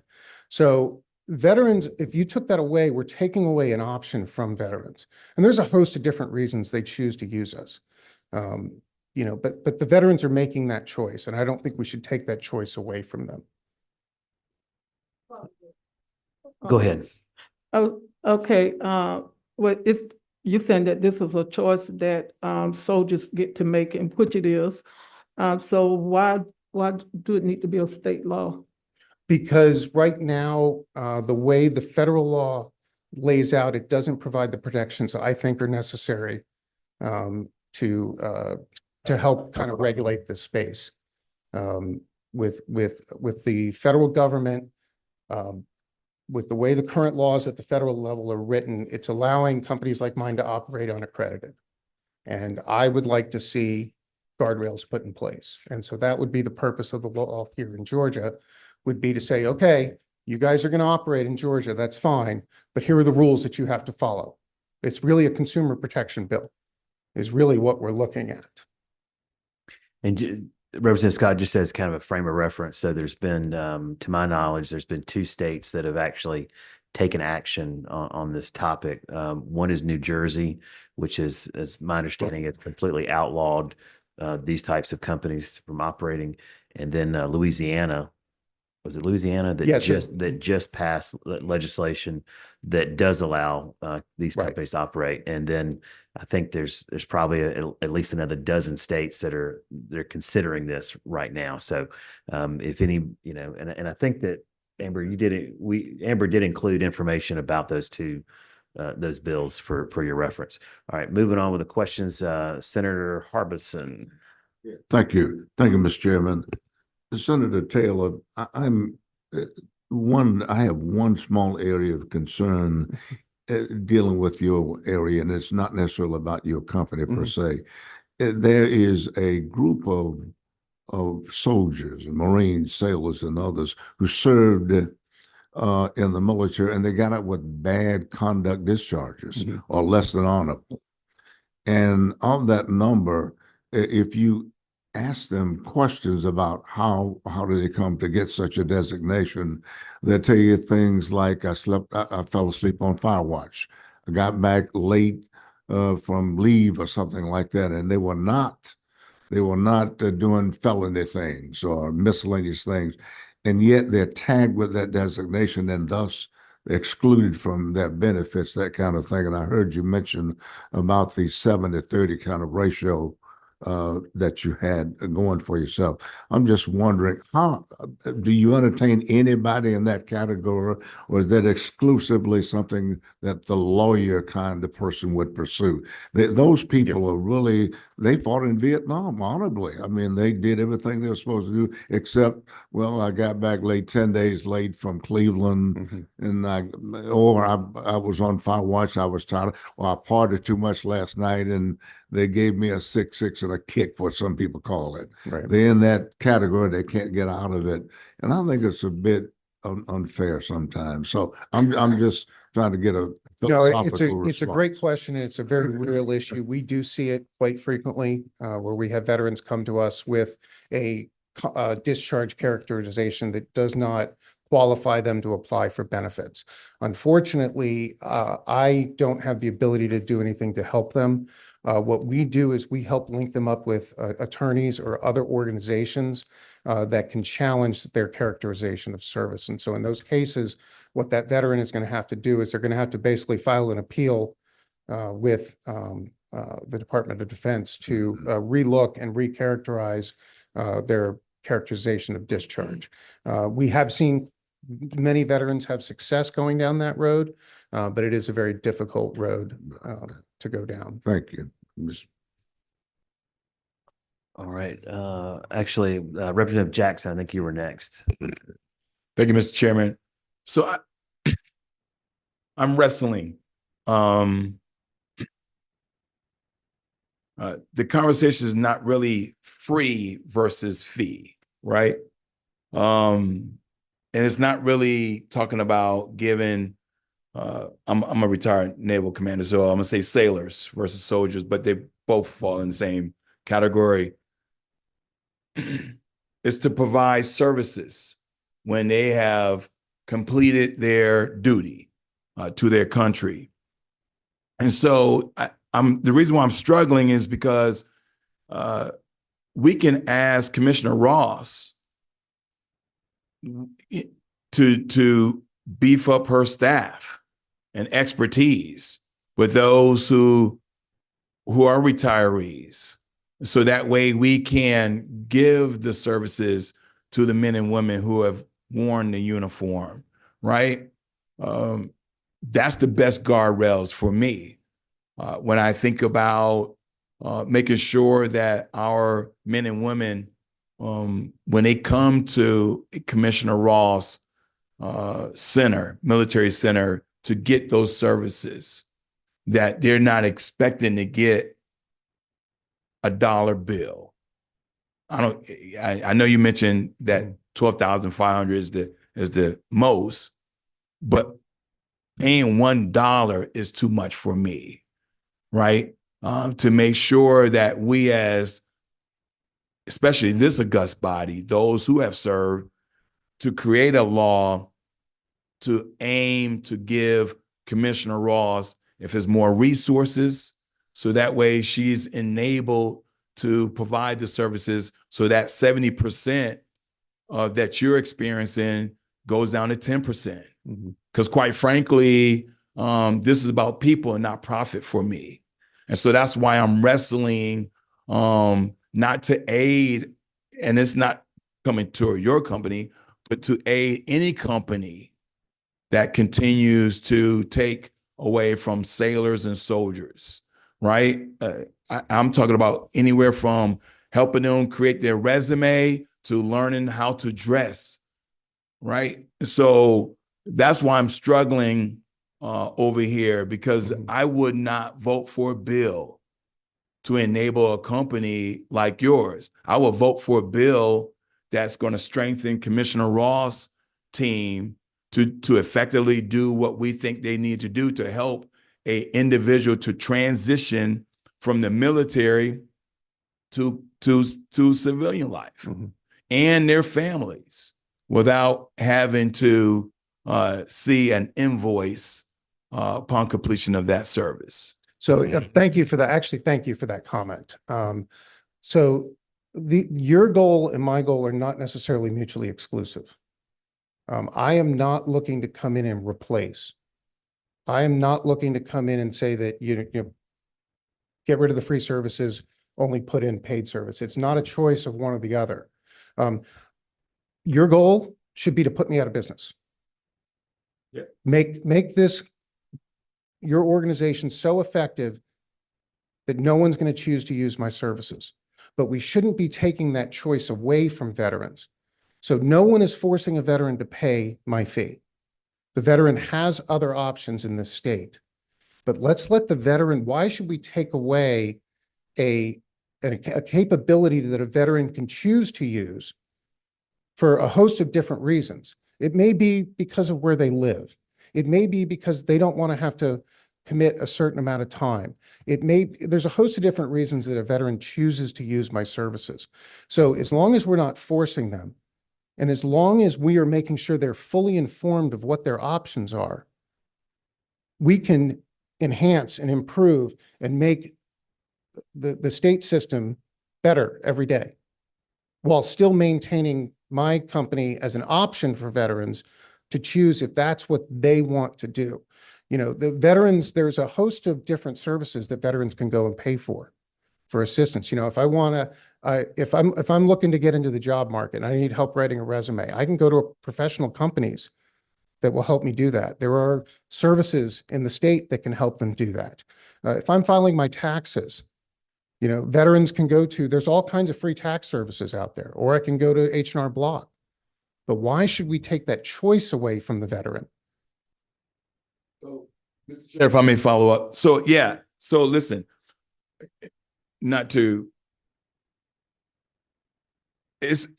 guess in my mind, it's about preventive versus corrective, right? I mean, let's say, for example, sailors get off with 6-7 month deployment.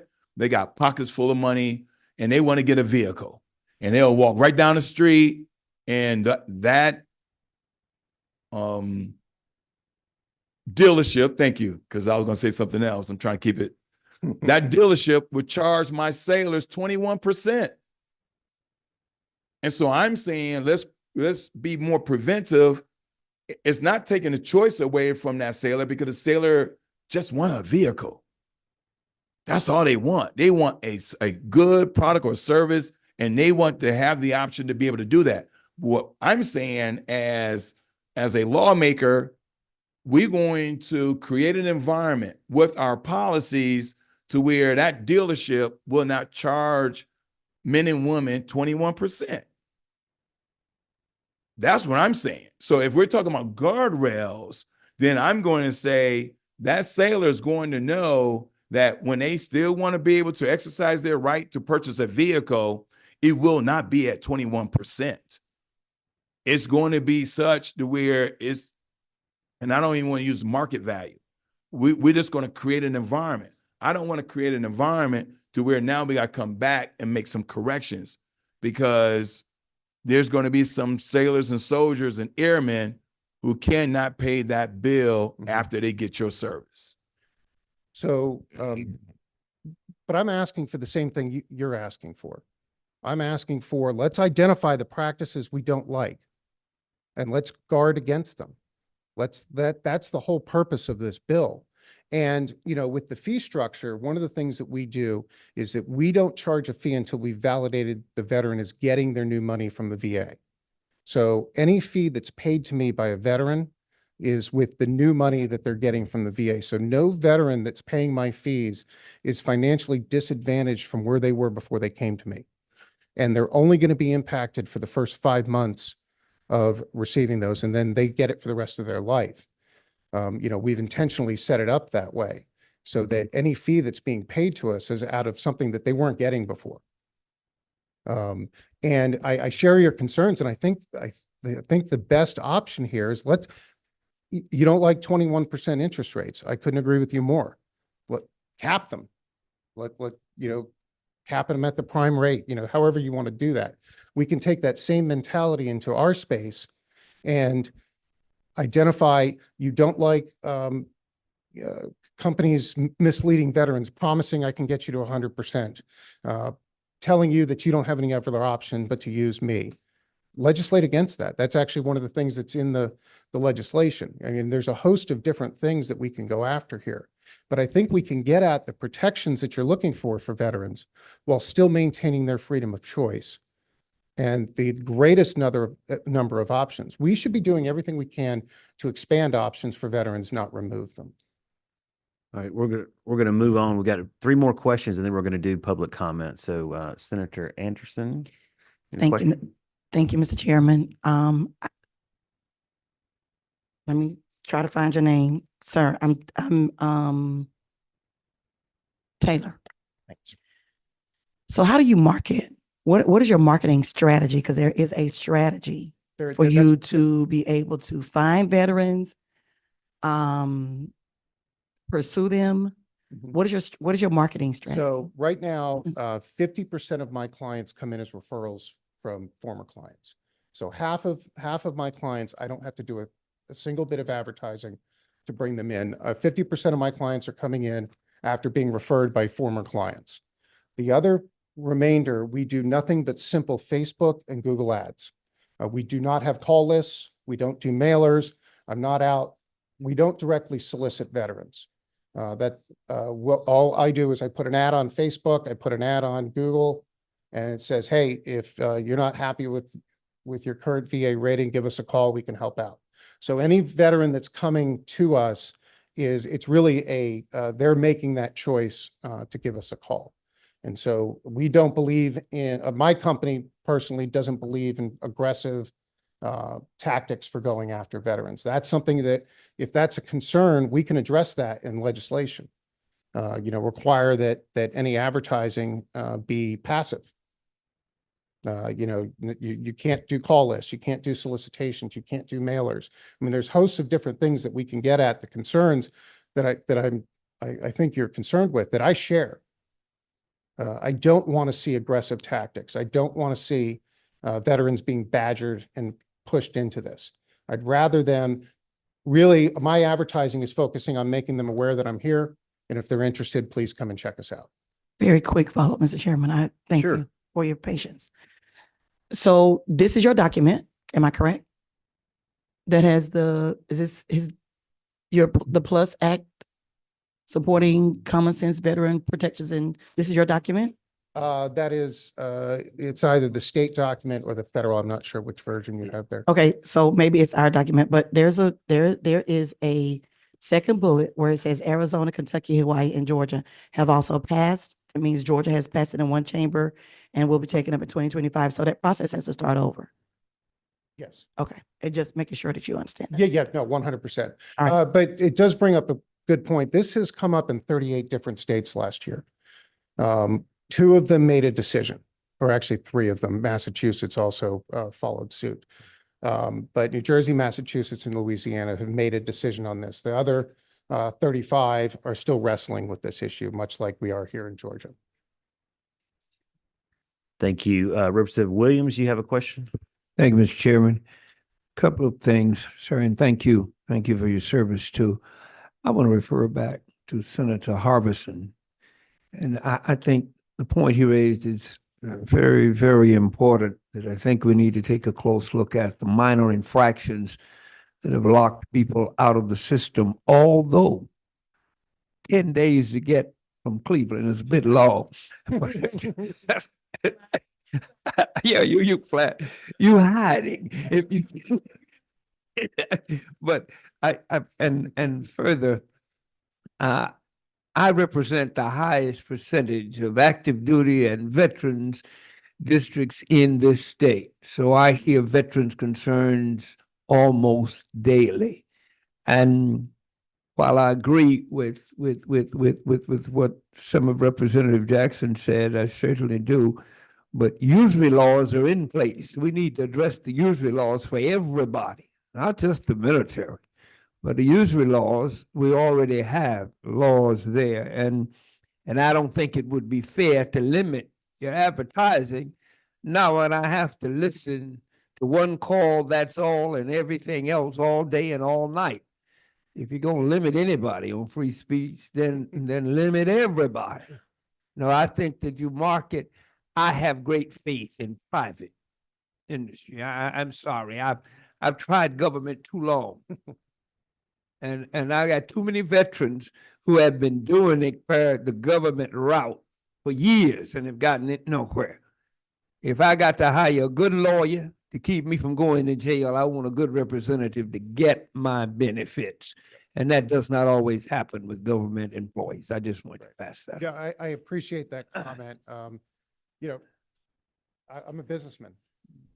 You know, I would prefer not to be regulated, but I recognize the concern in this area, and I accept that concern.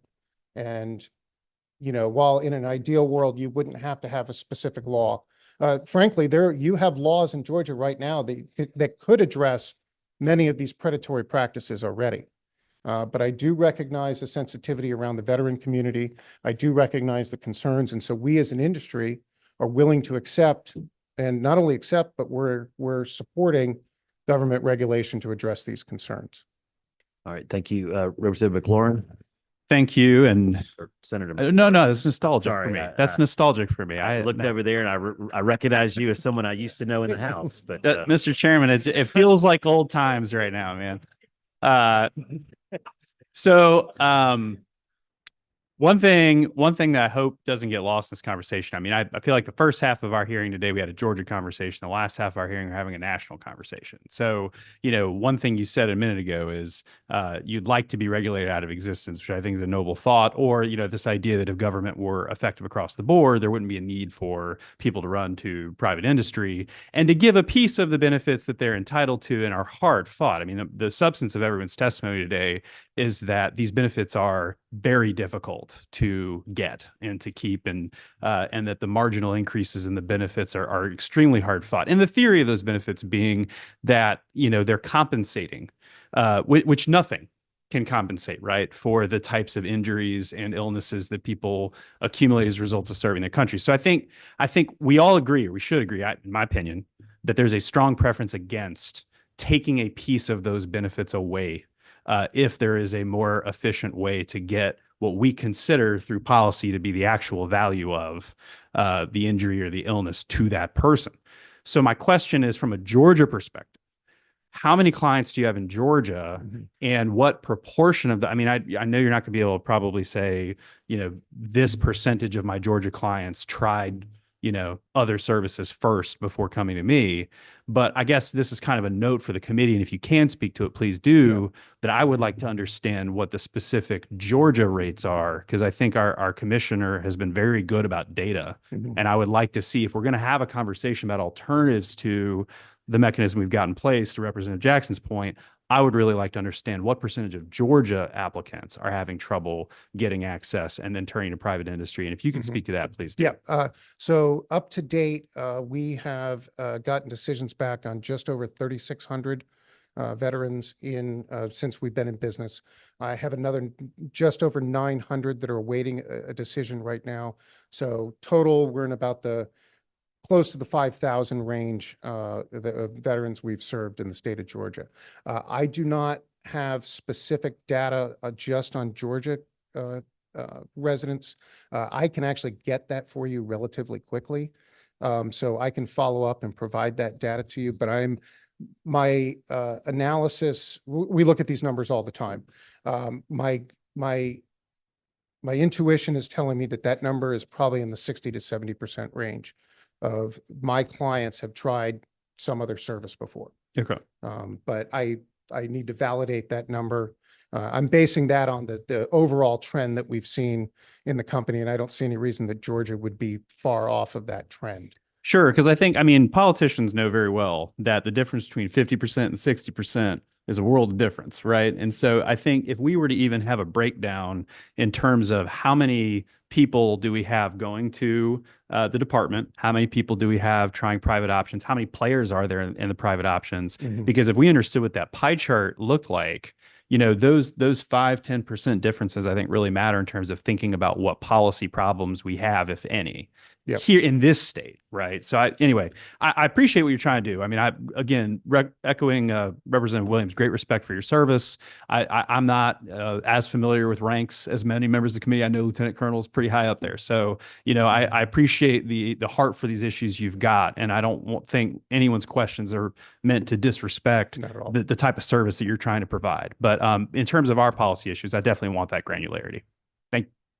All right, thank you for that. And then Representative Jenkins, you have a question? Yes, I do. I'd just like to add a little personal context to this discussion.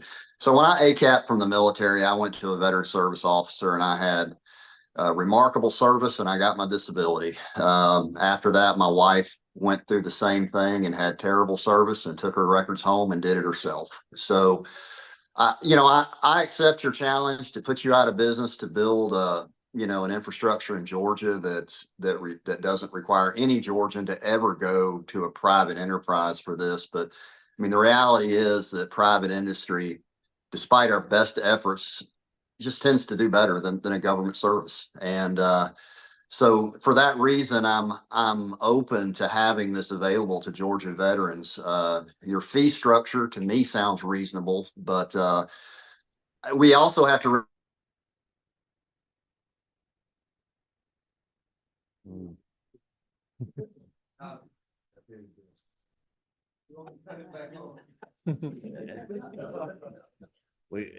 we need another AOL disc. But at the same time, I'm also I do think this option probably should remain available. Thank you, Representative Jenkins. Just a couple of quick questions I had. Is there a profile of your current clientele in terms of what type of veteran are you seeing? Are you seeing, particular era of veteran, age? Right. What's an average client look like So to you? our average client typically looks to be someone that's been out for probably more than 10 years. They've either never gone after benefits, or they've been trying for years and years and years. And for whatever reasons, they're not happy with where they are. And they're looking for something else. And that's typically what we see for our clients. So one of the interesting things, we do not take on separating veterans as clients. So I don't touch a veteran until they're outside their presumptive period, or they have filed their initial claim and they've gotten a decision back and they don't need my help. That's something that's actually that they're considering putting into the PLUS Act, is a bar on private companies helping within the 1-year presumptive period, because you don't need my help because you don't have to prove service connection. All you have to do is prove you have the condition. It's after you get out where my assistance is really needed. And that's my typical client, is someone either that's been out for a while, never applied because it was too hard, or they're not happy with where they're at. Great. Well, thank you, Ms. Taylor, for the testimony. We're going to move to our public comment in the time that we have left. If you do have any more information that you want to provide to the committee, you can send that to me and I'll make sure that it's distributed to both House and Senate. All right. Thank you so much. All right. At this time, we're going to move to public comment in the remaining minutes that we've got. The first one I had sign up on the sheet is Carrie King. And if you would just come up to the podium, introduce yourself, and let us know what you're here to talk about. Sure. My name's Kerry King. I'm a partner in the law firm of SK Law Group with my son and 2 other lawyers. I am a Vietnam veteran. I'm a retired Army officer. I spent 7 years on active duty and the balance of 16 years in the Georgia National Guard. I've been an attorney for 43 years. And I'm a trial lawyer, although you'd never know it from the way I wrote my notes on the back of an envelope. So please don't tell any of my clients that I write notes on the back of an envelope. In the 4 decades since I have been practicing law, in 1998, along with Mac McClendon, who was an Alston Byrd attorney and a World War II veteran, as a matter of fact, a POW, and another lawyer named Greg Studdard, who was also in Vietnam with me, we formed a pro bono clinic at the VA Medical Center. And since this issue is all about veteran services and what has been provided to veterans, I asked to speak so that you are aware of what else exists for veterans. Part of what we did was a general practice type pro bono clinic. And we had up to 12 lawyers. We did that from 1998 until 2022, when the pandemic more or less killed our clinic. I now still do pro bono work. There are 2 issues I have not heard discussed today, and if you don't mind, I'd like to mention those. I want to thank Colonel Taylor for what he does. Certainly, I want to thank my friend Colonel Ross. First of all, we have a federal statute out there that mandates fees, and I'm not sure, and far be it from me to criticize a North Carolina judge or a 3-star general. However, there is a federal statute called 38 CFR 5904 that establishes fees, and it applies to lawyers and agencies. So I'm not sure how a federal judge came to the conclusion that Veterans Guardian was not an agency. But even if it is an agency or it's not an agency and somehow it passed muster on that, I think it's important, and one of the issues I have not heard is that everybody that's dealing with veterans in their agency, if the legislature decides to allow that to happen, should be fully accredited. Just like all the lawyers that do this and all the VSOs that do it and all the veteran service organizations such as the VFW. I myself have always been involved in the general practice side of pro bono services. And by the way, you should be proud that Georgia was the first state in the union to have a VA pro bono clinic where we provided that service, and we were on the VA National Channel. So my concern was I never heard anybody say anything about accreditation. And if they are going to be allowed to open up here and do that, I think they need to be fully accredited. And everybody that meets with and talks to a veteran in regard to a claim or the denial of a claim should follow the same rules and the same requirements. There is a reason why it's required that you be accredited. So I think that's really important, and I didn't hear anything about that. I will tell you today, and you'll hear more when I sit down and shut up. There's a program here called the Warrior Alliance. It's doing a great job, and you'll hear from Norman Zoller, who's associated with them. The State Bar has a very, I think, active military and veterans law section, and you will hear from Jay Elmore in that regard. And really, that's all I have to say, except I don't think we can ignore there's a doctrine. Those of you who are lawyers are well aware of the doctrine of preemption that federal law controls over state law. So that's also a consideration before these things are passed. I heard that there were 2 states that have already approved it, and that's great, but it may not have been challenged all the way up as to whether or not it's a violation of the CFR, which is federal controlling authority. So I'm not sure you can override that. And again, that's no offense to Colonel Taylor, and thanks for his service. I served with the 1st Infantry Division, both infantry and artillery units, was wounded a couple times, and I draw 100% for that. And I received a lot of really good help from people you're going to hear from today and others. And I'm 100% in favor of all the options that the veterans have, as long as they follow the rules that everybody else does. So that's what I have to say, and thank you. Well, thank you very much. Appreciate your service and welcome home. Yes, sir. Thank you very much. Norman Zoller. And members, just for the sake of time, we're going to hold questions to the folks that are providing public comment. If you do want to follow up with any of them, you can do so after this. Thank you. Mr. Zoller? I am Norman Zoller. It seems to me we've been talking a great deal this morning about policy and the potential for regulation. And this is not going to be solved today. But I thank Colonel Taylor and Colonel Ross for their service over the years. I work currently with an organization called the Warrior Alliance. It's in Marietta. I spent 22 years in the Army, 7 years active duty. I was in Vietnam twice, once with Special Forces in 1964 and 65. That may be before some of you were born. And with the 82nd Airborne Division in 1968-69 after the Tet Offensive. In my unit, we had 125 killed the first 3 months. So I understand about these things. I then went back to graduate school and law school and spent 15 years as an Army lawyer. I worked 9 years in the Georgia National Guard and 3 years in an engineer unit at Fort Gillem. I don't speak on behalf of the judiciary, but I was the first clerk of the 11th Circuit, and I was a circuit executive for 25 years. So in that time, I got to know many judges and many lawyers, and many of them were veterans, and I became very empathetic about the plight of veterans and what can be done. I worked 9 years for the State Bar of Georgia under something called the Military Legal Assistance Program. We had 750 lawyers who volunteered to provide free services for veterans and service members. In 9 years, I talked to 30,000 service members and veterans, and I have a banker's book of legal pads to prove that. And now in the work past year and a half or so for the Warrior Alliance, and we're trying to replicate the same kind of service.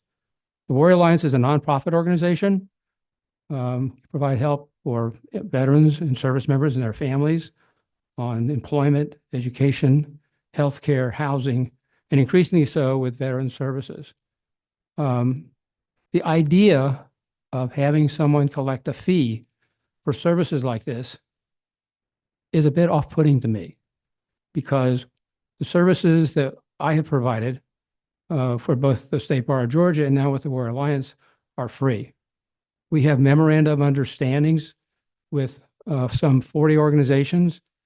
We've got half a dozen legal calls, 8 legal calls every day, and we have lawyers who agree to consult with those veterans or service members at no charge initially.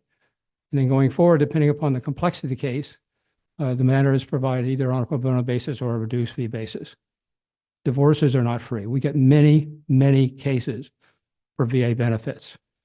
It's true that there are some 350 lawyers in Georgia who are accredited by the VA. And there's a process that one has to go through to be accredited. On a biennial basis, they have to be reaccredited to maintain that. They're accredited initially for 3 years. But as Kerry King said, I think accreditation is critical, whether it's for a lawyer to practice or whether it's a private firm that's trying to earn money providing that service on some fee basis, whatever that might be. the word regulation was used a while ago. It may be that something regulatory could be done about this. I don't take a flat-footed position totally against it, but I'm offended, I'm off-put by the idea of doing that. Because there are people who can do it and do it well for free. One of the memorandum of understanding we have is with the VA, and we have clinics that we've established, the Border Alliance, that service members and veterans come in. And most of those times, Trish Ross has people there, 40 or 50 of her people who sit with veterans, and they enter data that then enables that service member and the veteran to get VA benefits ultimately. They do a remarkable job. And I think the idea of providing additional resources to the VA to help with that process would be helpful. That's something, of course, that the VA needs to consider.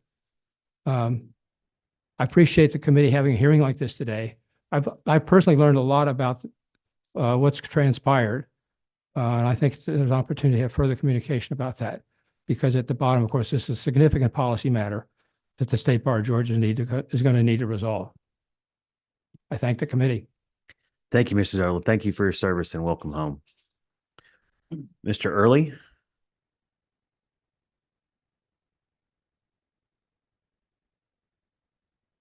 Thank you, Mr. Chairman, and all of the members of the committee.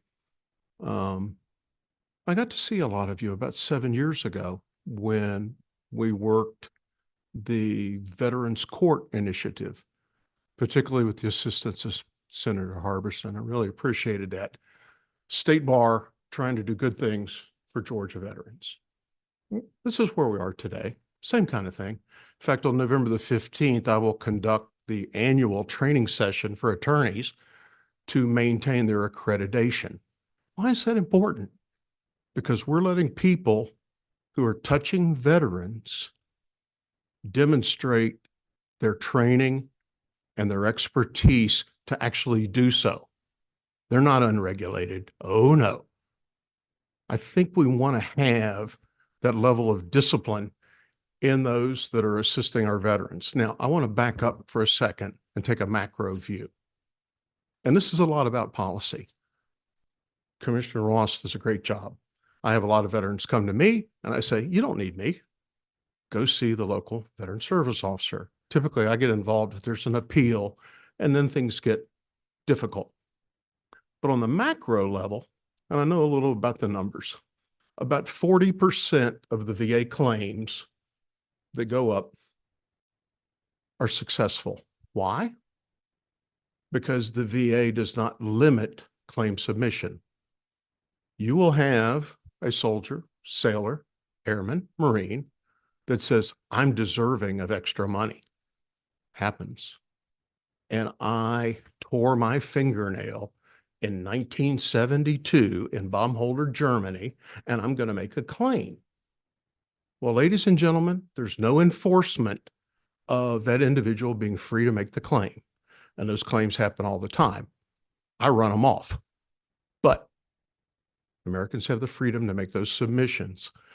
With the passage of the PACT Act, last numbers that I saw from the VA, they had an increase in claims of about 2.8 million claims.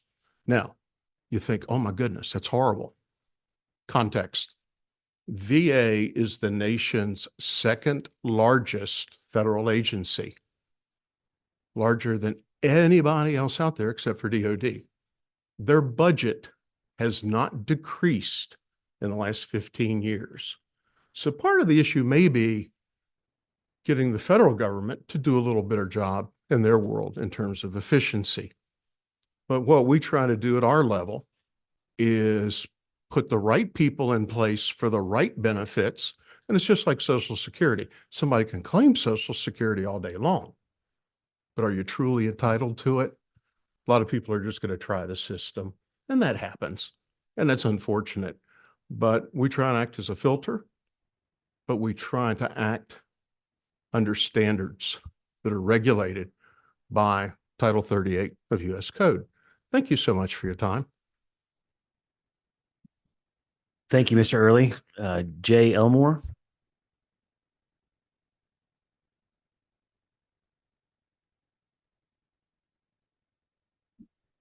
Mr. Chairman, thank you. Members of the committee here, I know we're about out of time, so I'm going to be real brief and not restate what's been said.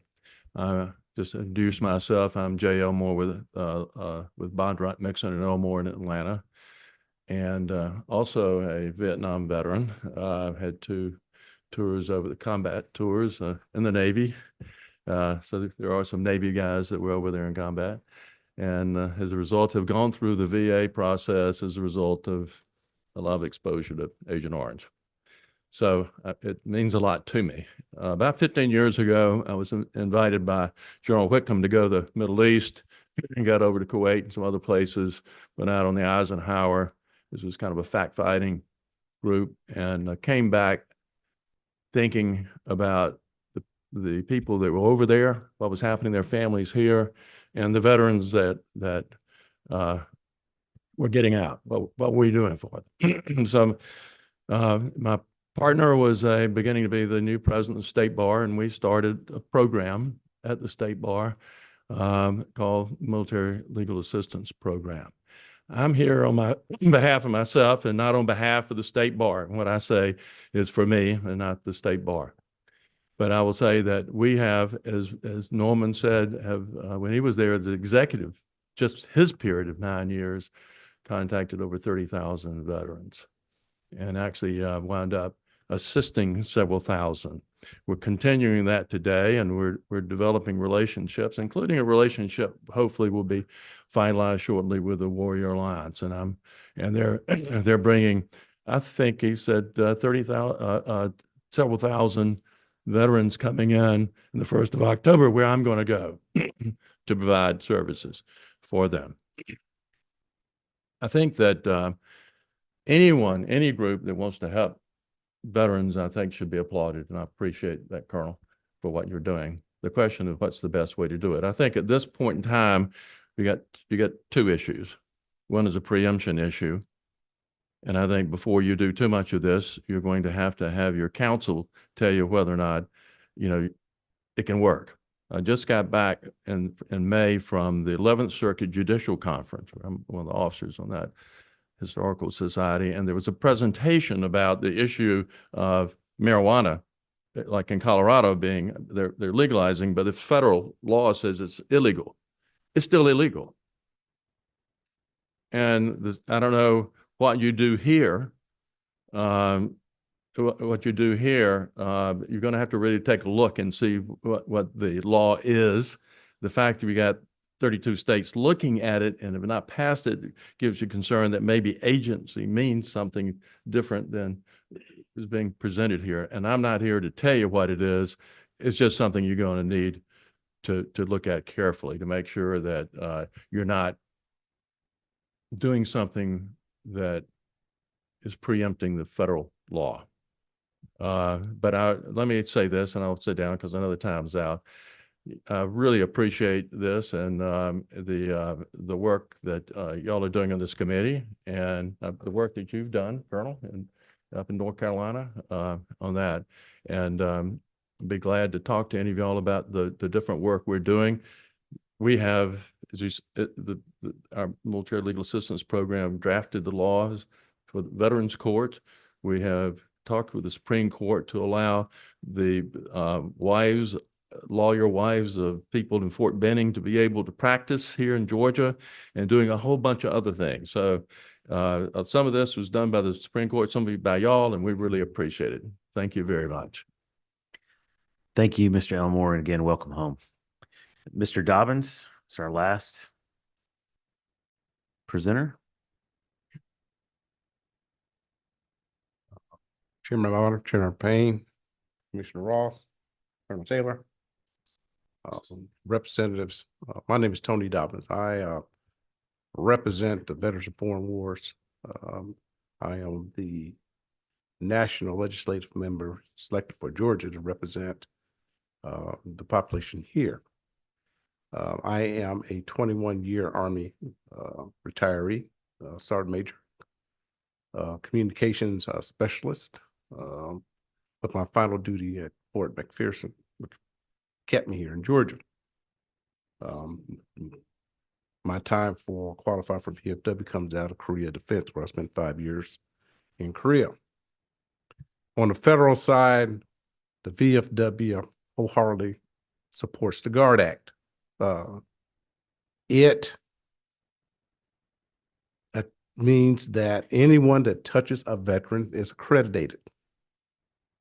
The GUARD Act, all it does is says the penalties that were stripped away about 10 years ago, reinstate them for anyone that touches a veteran. The PACT Act allowed a lot of money to come as it revolves around toxic exposures and different presumptives. Veterans benefits is not a pay-for-play industry. Initial claims needs to be done by an accredited person that knows the law. A lot of predatory organizations are out there taking an earned benefit and charging for it. Instead of that veteran getting the money, they're getting a portion of the money that veteran should get.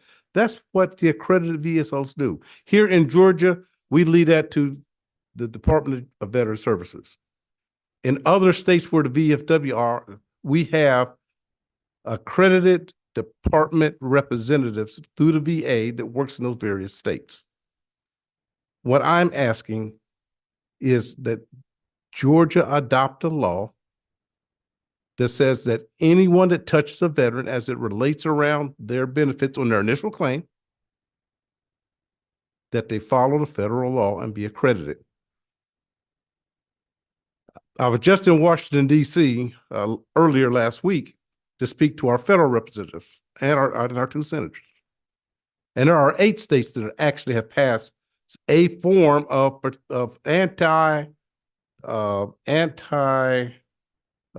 legislation as it relates to touching veterans benefits. And those 8 states are Washington, Iowa, New York, Illinois, Nevada, New Jersey, Maine, and Massachusetts. And I can get you copies of that legislation if you so desire from those various states by me going to my Washington office and requesting that.